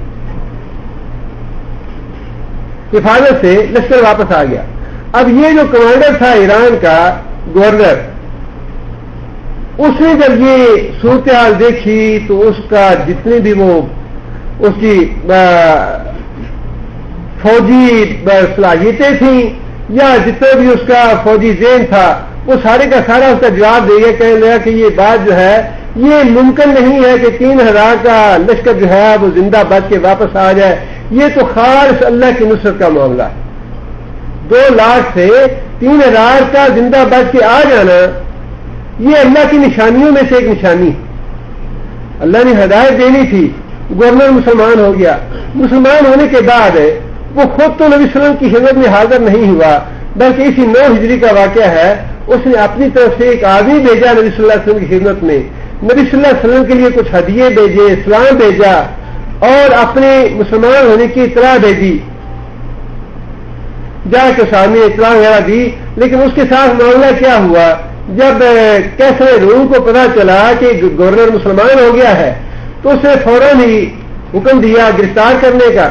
گرفتار کر لیا گیا سروا کو، گرفتار ہوئے، کوئی دیر جیل میں رہے.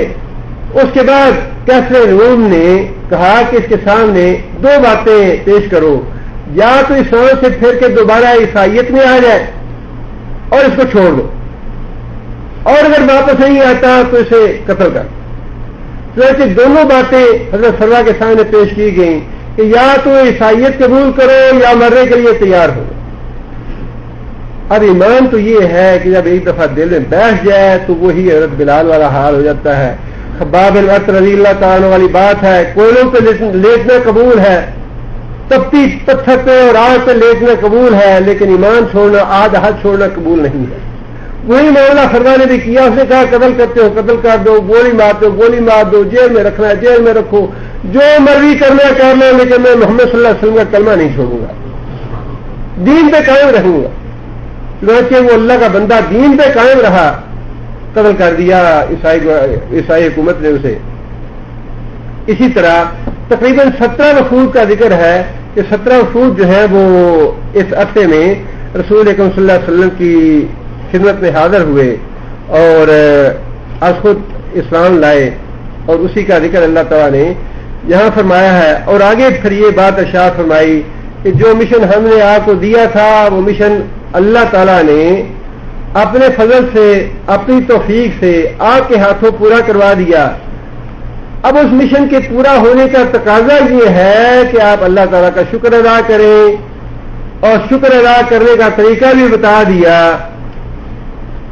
شکر ادا کرنے کا طریقہ یہ نہیں ہے کہ موم بتیاں جلاؤ، کیک کاٹو، جلسے کرو، ہلا گلا کرو، ہلٹ بازی کرو، گانا بجانا کرو، فلمیں بناؤ، مووی کرو. یہ ساری مشرکوں والی اور کافروں والی باتیں ہیں. اللہ نے بیٹا دیا ہے تو اللہ تعالیٰ نے ایک طریقہ نہیں 1000 طریقے بتائے ہیں شکر ادا کرنے کے، خوشی کرنے کے. 60 سال کے ہو گئے، 70 سال کے ہو گئے، تب بھی اتنی عقل نہیں آئی کہ سالگرہ یہ کافر مشرکوں کا تہوار ہے، ان کی عادات میں سے ایک عادت ہے، ان کی بدعات میں سے بدعت ہے. اور کیا حرج ہے اس میں؟ موم بتیاں جلائی جا رہی ہیں، بجائی جا رہی ہیں، کیک کاٹے جا رہے ہیں، تالیاں بجائی جا رہی ہیں، بچے کی خوشی کی جا رہی ہے. معاملات اللہ کے ہاتھ میں ہے. بچہ اگر اللہ یہ تو اللہ تعالیٰ غفور اور رحیم ہے کہ ہمارے گناہوں کے باوجود اللہ فوراً پکڑتے نہیں. اللہ نے فرمایا کہ اس خوشی کے موقع پہ فسبح بحمد ربک کا، اپنے رب کی حمد کے ساتھ تسبیح کرو، بس تغفر ہو اور استغفار بھی کرو. پھر وہی بات ہے جو پچھلے درس میں بھی ہوئی تھی کہ رسول اکرم صلی اللہ علیہ وسلم کے یا انبیاء کے معاملے میں جو کوتاہی اور لغزش ہوتی ہے اس میں ایک بات اہم یہ ہے کہ نیت نیک ہوتی ہے ہمیشہ رسول کی. نیک نیتی کے ساتھ جو بھی کوئی کوتاہی یا لغزش ہو جاتی ہے اس سے اللہ تعالیٰ فرماتے ہیں کہ اس کی بھی اللہ سے استغفار کر لو.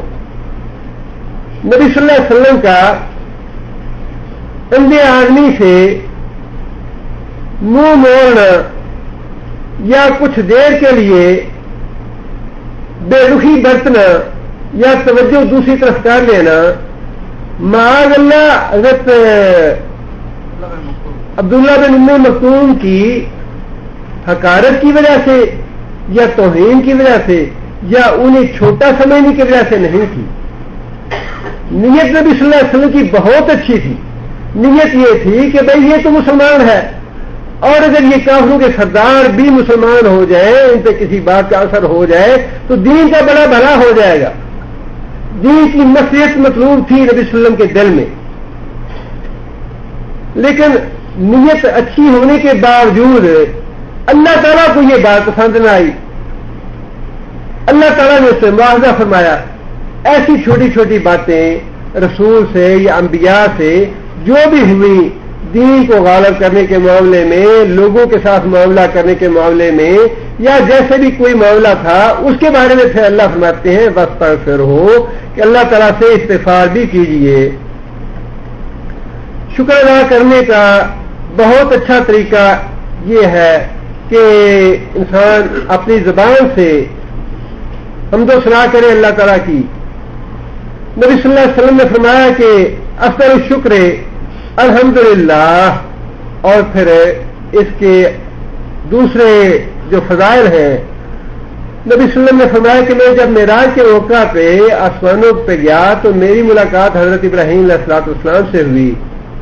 حضرت ابراہیم علیہ الصلوۃ والسلام نے مجھ سے یہ کہا، اے محمد صلی اللہ علیہ وسلم اپنی امت کو میرا سلام کہنا. کتنا بڑا اعزاز ہے کہ ابراہیم علیہ الصلوۃ والسلام سید الانبیاء نے نبی صلی اللہ علیہ وسلم کو یہ پیغام دیا کہ اپنی امت کو میرا سلام کہنا. اور اس کے ساتھ دوسری بات یہ ارشاد فرمائی، نصیحت فرمائی کہ اپنی امت کو یہ بات کہنا ہے کہ جنت کی زمین بڑی زرخیز ہے. جنت کی زمین بڑی زرخیز ہے اور اس میں درخت لگانے والی چیز جو ہے وہ بڑی سہل اور آسان ہے. سبحان اللہ، الحمدللہ، اللہ اکبر، لا الہ الا اللہ سے بڑی آسانی سے درخت لگتے ہیں اس زمین میں، جنت کی زمین میں. یہ کلمات جو ہیں جنت میں درخت لگانے والے ہیں. اب آپ اندازہ لگائیے کہ یہاں تو انسان درخت لگاتا ہے، 2 سال 4 سال 5 سال انسان انتظار کرتا ہے کہ بھائی اب بڑا ہوگا تو اس سے پھل کھائیں گے، اور بعض اوقات اولاد جو ہے وہ پھل کھاتی ہے، انسان لگانے والے کو پھل میسر نہیں ہوتا، اور بڑی محنت کرنی پڑتی ہے اس پہ، بڑا خرچ کرنا پڑتا ہے اس پہ. اور یہ کلمات جو اللہ نے بتائے ہیں، فسبح بحمدہ کا، سبحان اللہ کہو، الحمدللہ کہو. اور فرمایا کہ ایک دفعہ الحمدللہ کہنا جو ہے یہ میزان کو نیکیوں سے بھر دیتا ہے، اور اللہ ہی بہتر جانتا ہے میزان کتنا بڑا ہے. اور فرمایا کہ ایک دفعہ سبحان اللہ اور الحمدللہ کہنا زمین و آسمان کے درمیان جتنی جگہ ہے ساری جگہ کو نیکیوں سے بھر دیتی. یہ ہے فسبح بحمد ربک کا، اپنے رب کی تسبیح کرو حمد کے ساتھ. اور صحابہ کرام بھی اور ام المومنین ازواج مطہرات سے بھی یہ بات ثابت ہے کہ جب یہ آیت نازل ہوئی، یہ سورہ نازل ہوئی، تو نبی صلی اللہ علیہ وسلم نے اپنے رکوع اور سجدے میں سبحان ربی الاعلی، سبحان ربی العظیم، سبوح قدوس رب الملائکۃ والروح، ان تسبیحات کی بجائے سبحانک اللہم و بحمدک اللہم اغفر لی، سبحانک اللہم و بحمدک، تسبیح بھی ہے، حمد بھی ہے، اور اس میں استغفار بھی ہے، اللہم اغفر لی. تینوں چیزیں ہیں اس میں. یہی تسبیح جو ہے رکوع میں بھی اور سجدے میں بھی، اور پھر اکثر اٹھتے بیٹھتے بھی نبی صلی اللہ علیہ وسلم یہ تسبیح فرماتے. اور نبی صلی اللہ علیہ وسلم یہ بتاتے ہیں ازواج مطہرات کو کہ یہ جو سورہ آخری نازل ہوئی ہے، اس سورہ میں اللہ نے مجھے یہ کہنے کا حکم دیا ہے، سبحانک اللہم و بحمدک اللہم اغفر لی. اور ویسے بھی نبی صلی اللہ علیہ وسلم نے خود ہی یہ بات ارشاد فرمائی کہ لوگوں میں دن میں 100 مرتبہ استغفار کرتا ہوں، ایک حدیث میں 70 مرتبہ ہے استغفار کرتا ہوں. اور صحابہ کرام کہتے ہیں کہ نبی صلی اللہ علیہ وسلم کے مجالس میں استغفار کے کلمات یہ ہوتے اللہم اغفر لی وتب علیہ، انکا انت التواب الغفور، اور دوسری حدیث میں انکا انت التواب الرحیم کے الفاظ بھی ہیں.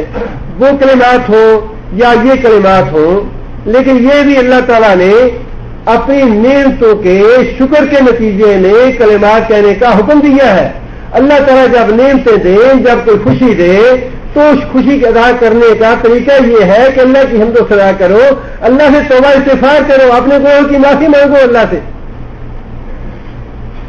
اور آگے فرمایا کہ انہ کان توابا، بے شک وہ بڑا ہی توبہ قبول کرنے والا ہے، پلٹنے والا ہے.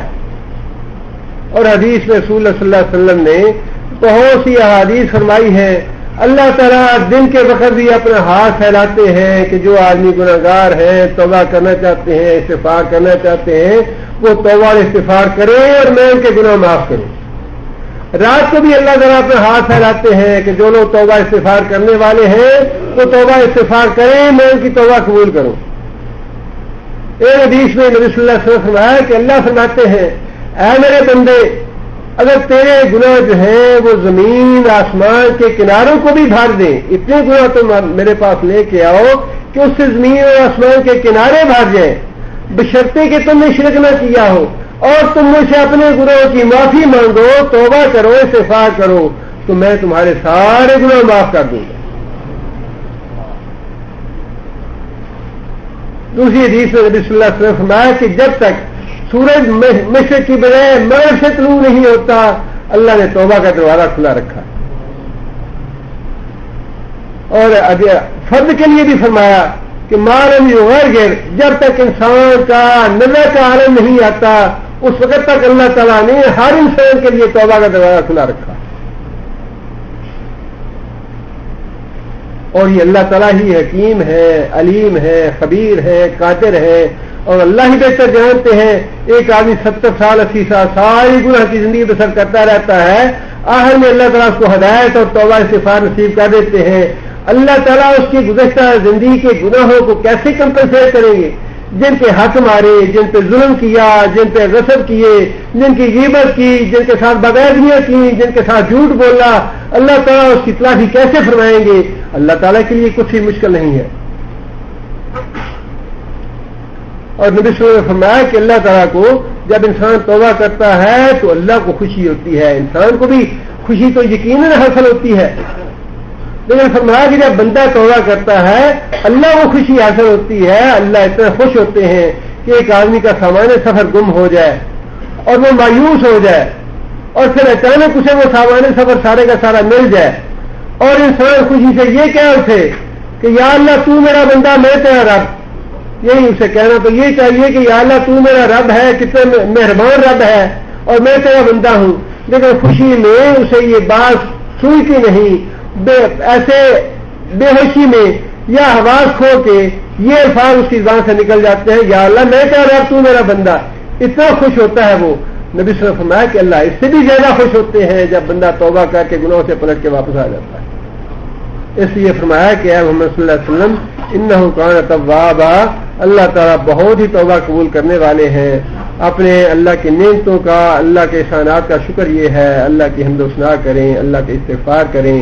مخاطب نبی صلی اللہ علیہ وسلم ہے، تعلیم ہمارے لیے ہے، اور یہ وقت ہمارے لیے بڑا قیمتی ہے کہ اس وقت کو ضائع نہ کریں.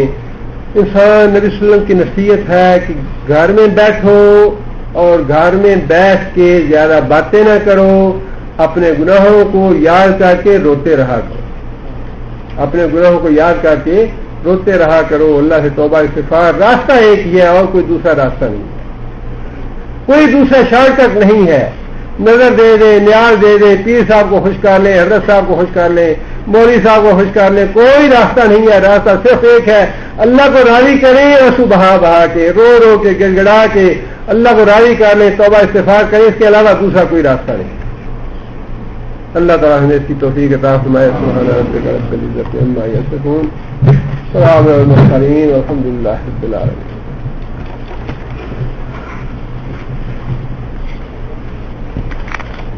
أعوذ بالله من الشيطان الرجيم. بسم الله الرحمن الرحيم. قل يا أيها الكافرون لا أعبد ما تعبدون ولا أنتم عابدون ما أعبد ولا أنا عابد ما عبدتم ولا أنتم عابدون ما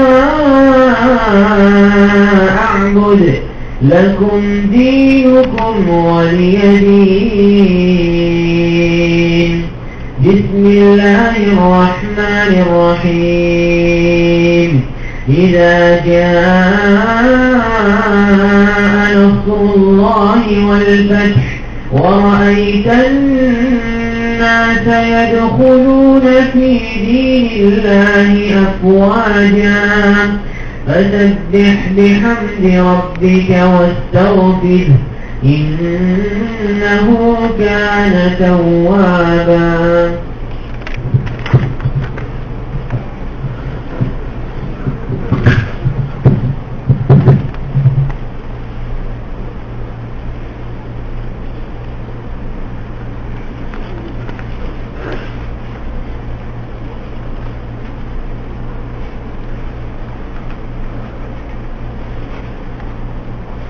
یہ ایک بھائی کا سوال ہے. حضرت ابو ہریرہ رضی اللہ تعالیٰ عنہ کا نام کیا ہے؟ حضرت ابو ہریرہ کا نام عبد الرحمن تھا. ابو حنیفہ رضی اللہ تعالیٰ عنہ کا نام کیا ہے؟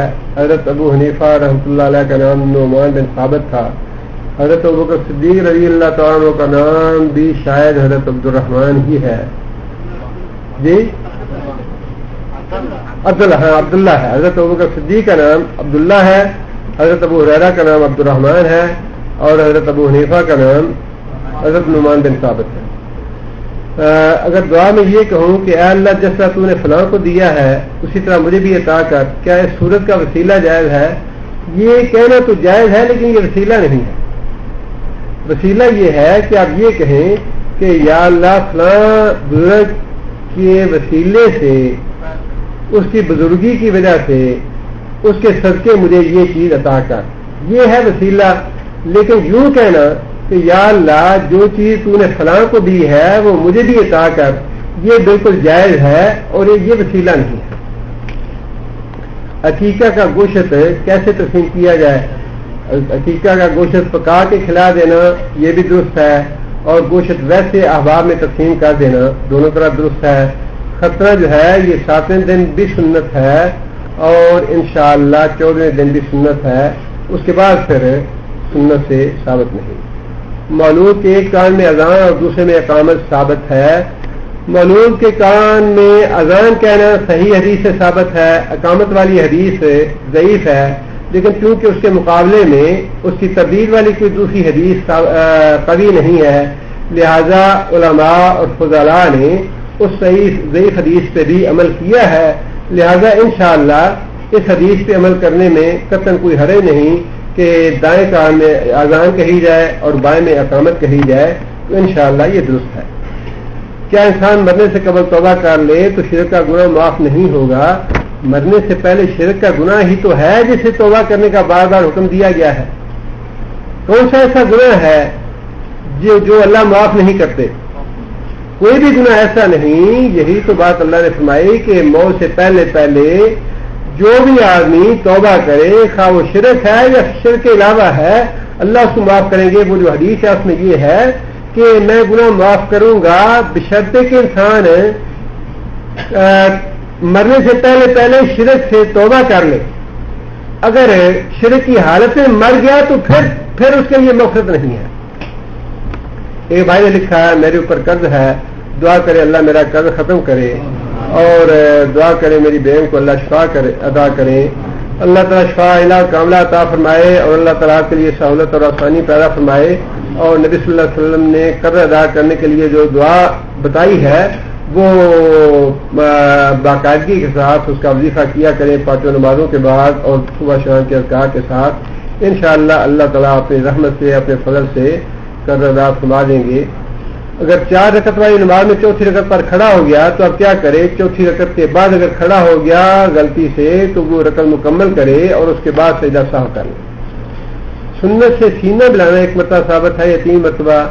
یہ سینہ ملانے سے مراد شاید سلام کے بعد ملاقات کرنا ہے، جسے عربی میں معانقہ کہا جاتا ہے۔ اصل میں جس طرح یہ گردن کو انہیں کہا جاتا ہے، جیسے سعودی حضرات جو ہیں یہ ایسے گردن سے ملاتے ہیں، یہی صحیح طریقہ ہے جسے معانقہ کہا جاتا ہے، اور یہ کرنا ثابت ہے سنت سے۔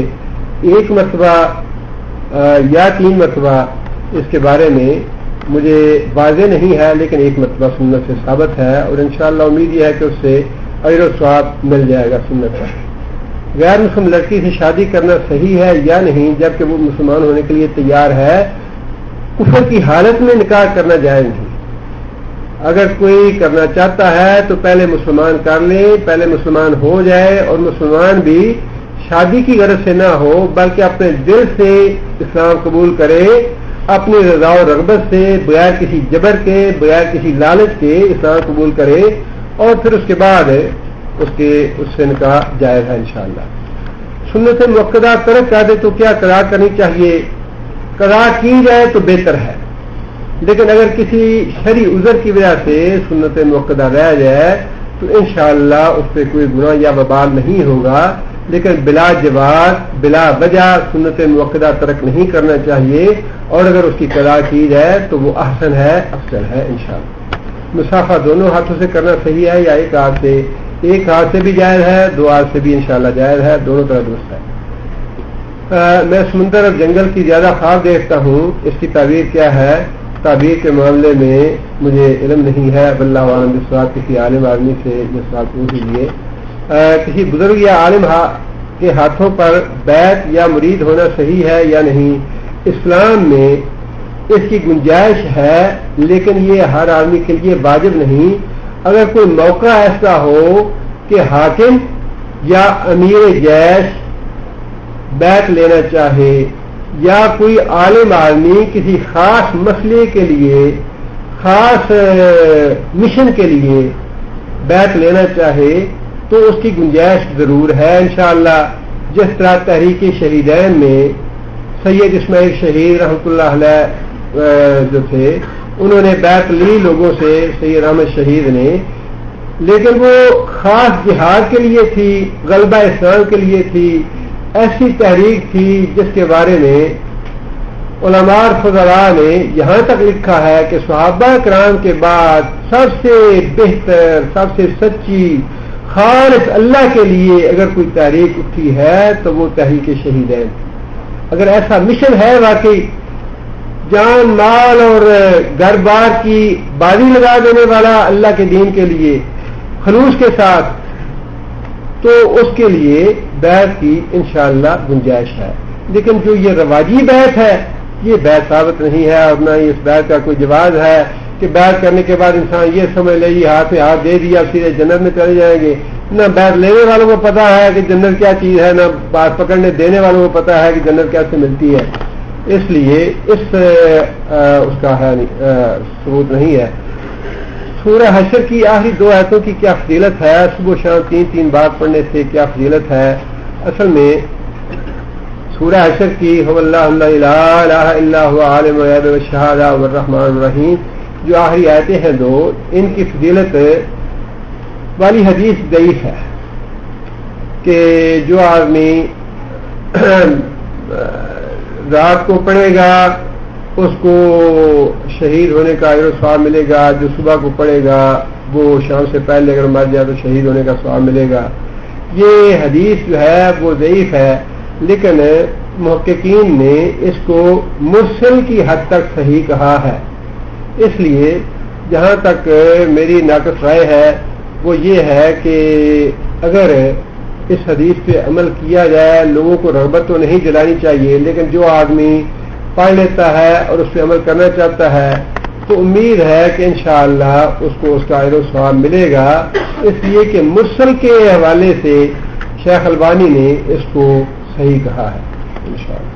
ایک بھائی ہیں، انہوں نے لکھا ہے کہ ان کی والدہ کی طبیعت ٹھیک نہیں ہے، بیمار ہے، اللہ تعالیٰ نے شفا عاجلہ اور کاملہ عطا فرمائے. اور انبیاء کرام اپنی قبروں میں زندہ ہوتے ہیں تو پھر ان سے وسیلہ طلب کیوں نہیں کیا جاتا؟ وضاحت فرمائیں.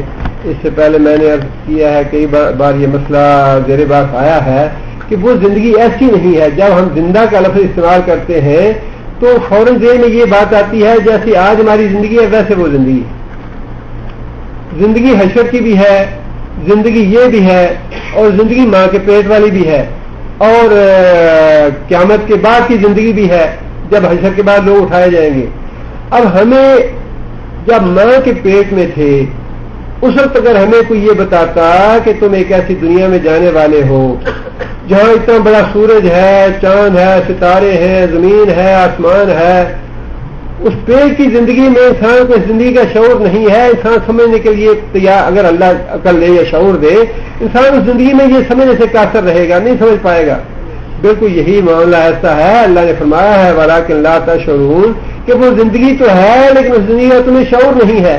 لہذا اس زندگی پہ زندگی کا لفظ استعمال کر کے آگے پھر اپنے مطلب کے مسئلے نکالنے یہ درست نہیں ہے. وہ ایسی زندگی نہیں ہے. وہ زندگی تو اس طرح کی ہے کہ فرمایا کہ مردہ جو ہے اگر مومن ہوتا ہے تو وہ کہتا ہے قدمونی قدمونی قدمونی. آپ نے کبھی سنا ہے؟ مردہ جب چارپائی پہ ہوتا ہے تو نبی صلی اللہ علیہ وسلم فرمایا کہ وہ چارپائی پہ پڑا ہوا یہ بات کہتا ہے مومن آدمی قدمونی قدمونی، مجھے جلدی جلدی لے چلو.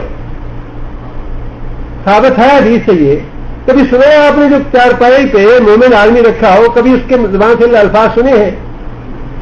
نہیں سنے. اس کا مطلب یہ ہے کہ وہ زندگی ایسی زندگی نہیں ہے جیسی یہ زندگی ہے. اور کافر کیا کہتا ہے؟ فاضل اور فاجر، مجھے کہاں لے جاتے ہو، مجھے نہ لے جاؤ یہاں سے. کبھی کسی آدمی نے سنا ہے یہ الفاظ؟ جب یہ چیز ثابت ہے کہ یہ چیزیں ہم نہیں سنتے، ثابت نہیں ہے، تو پھر اس زندگی کا نہ اس زندگی کے لفظ سے اس زندگی کے مسئلے تخریج کرنا یا ثابت کرنا یہ تو درست نہیں ہے. لہذا اس کا وسیلہ جو ہے وہ درست نہیں ہے. میں اس جگہ پر کافی عرصہ سے کام کر رہا تھا، کام ختم ہو گیا ہے. دعا کریں اللہ تعالیٰ ان کو رزق حلال کے دروازے کھولے ان کے لیے، ان کی مشکل اللہ تعالیٰ آسان فرمائے. مشرک کسے کہتے ہیں؟ کیا کلمہ پڑھنے والا مشرک ہو سکتا ہے؟ ایک شخص کا کہنا ہے قبر پر فاتحہ کرنا یا دعا مانگنا یا سجدہ کرنا یہ گناہ ہے. وضاحت کریں. میں نے یہی وضاحت کی ہے کہ مشرک اسے کہتے ہیں جو اللہ کو بھی مانتا ہو اور اللہ کے ساتھ دوسروں کو بھی اس کی صفات میں شریک کرتا ہو. لہذا کلمہ پڑھنے والا بھی مشرک ہو سکتا ہے. اور قبر پہ جا کے فاتحہ کرنا یہ کہیں بھی کسی حدیث کی کتاب میں فاتحہ کے لفظ آپ نہیں پائیں گے. یہ اجمی اصطلاح ہے، اسلامی اصطلاح نہیں ہے. مردے کے لیے فاتحہ پڑھنا، فوت شدہ آدمی کے لیے فاتحہ پڑھنا، استغفار کرنا، دعا مانگنا یہ درست لفظ ہے، یہ کرنا چاہیے. فوت شدہ آدمی کے لیے دعا مانگنی بخشش کی، استغفار کرنا یہ درست ہے، نبی صلی اللہ علیہ وسلم نے فرمایا کیا ہے اور سنت ہے، ثابت ہے یہ. لیکن یہ الفاظ ہی حالت کو واضح کر رہے ہیں کہ یہ آدمی جو ہے یہ پتہ نہیں کہ جو فوت آدمی ہو گیا ہے اس کے لیے انسان کو کیا کرنا چاہیے. فاتحہ کرنا یا دعا مانگنا جو ہے وہ درست ہے. سجدہ کرنا قبر پہ جا کے یہ تو بہت شرک اکبر ہے، یہ تو جائز نہیں ہے. بسم اللہ الرحمن الرحیم الحمدللہ رب العالمین الرحمن الرحیم مالک یوم الدین ایاک نعبد و ایاک نستعین اهدنا الصراط المستقیم صراط الذین انعمت علیہم غیر المغضوب علیہم ولا الضالین. اللهم صل على محمد وعلى آل محمد كما صليت على إبراهيم وعلى آل إبراهيم إنك حميد مجيد. اللهم بارك على محمد وعلى آل محمد كما باركت على إبراهيم وعلى آل إبراهيم إنك حميد مجيد. أذهب الباس رب الناس واشف الشافي لا شفاء إلا شفاءك شفاء لا يغادر سقما. أذهب الباس رب الناس واشف الشافي لا شفاء إلا شفاءك شفاء لا يغادر سقما. اللهم اكفنا بحلالك عن حرامك واغننا بفضلك عمن سواك. اللهم اكفنا بحلالك عن حرامك واغننا بفضلك عمن سواك. ربنا آتنا في الدنيا حسنة وفي الآخرة حسنة وقنا عذاب النار. ربنا ظلمنا أنفسنا وإن لم تغفر لنا وترحمنا لنكونن من الخاسرين ربنا هب لنا من أزواجنا وذرياتنا قرة أعين واجعلنا للمتقين إماما ربنا اصرف عنا عذاب جهنم إن عذابها كان غراما إنها ساءت مستقرا ومقاما اللهم أيد الإسلام والمسلمين اللهم أعز الإسلام والمسلمين اللهم أذل الشرك والمشركين اللهم دمر أعداء الدين اللهم اغفر لجميع المؤمنين والمؤمنات الأحياء منهم والأموات ربنا تقبل منا إنك أنت السميع العليم وتب علينا إنك أنت التواب الرحيم سبحان ربك رب العزة عما يصفون وسلام على المرسلين والحمد لله رب العالمين.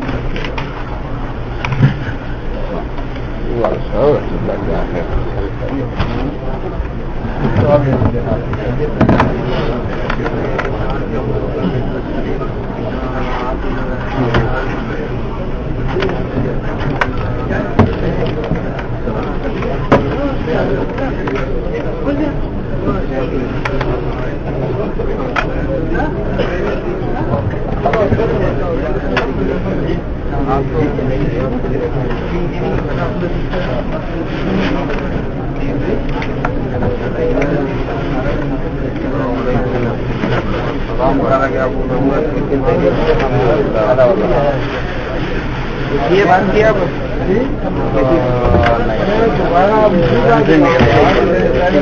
فون کر کے بعد جب انسان قبر میں جاتا ہے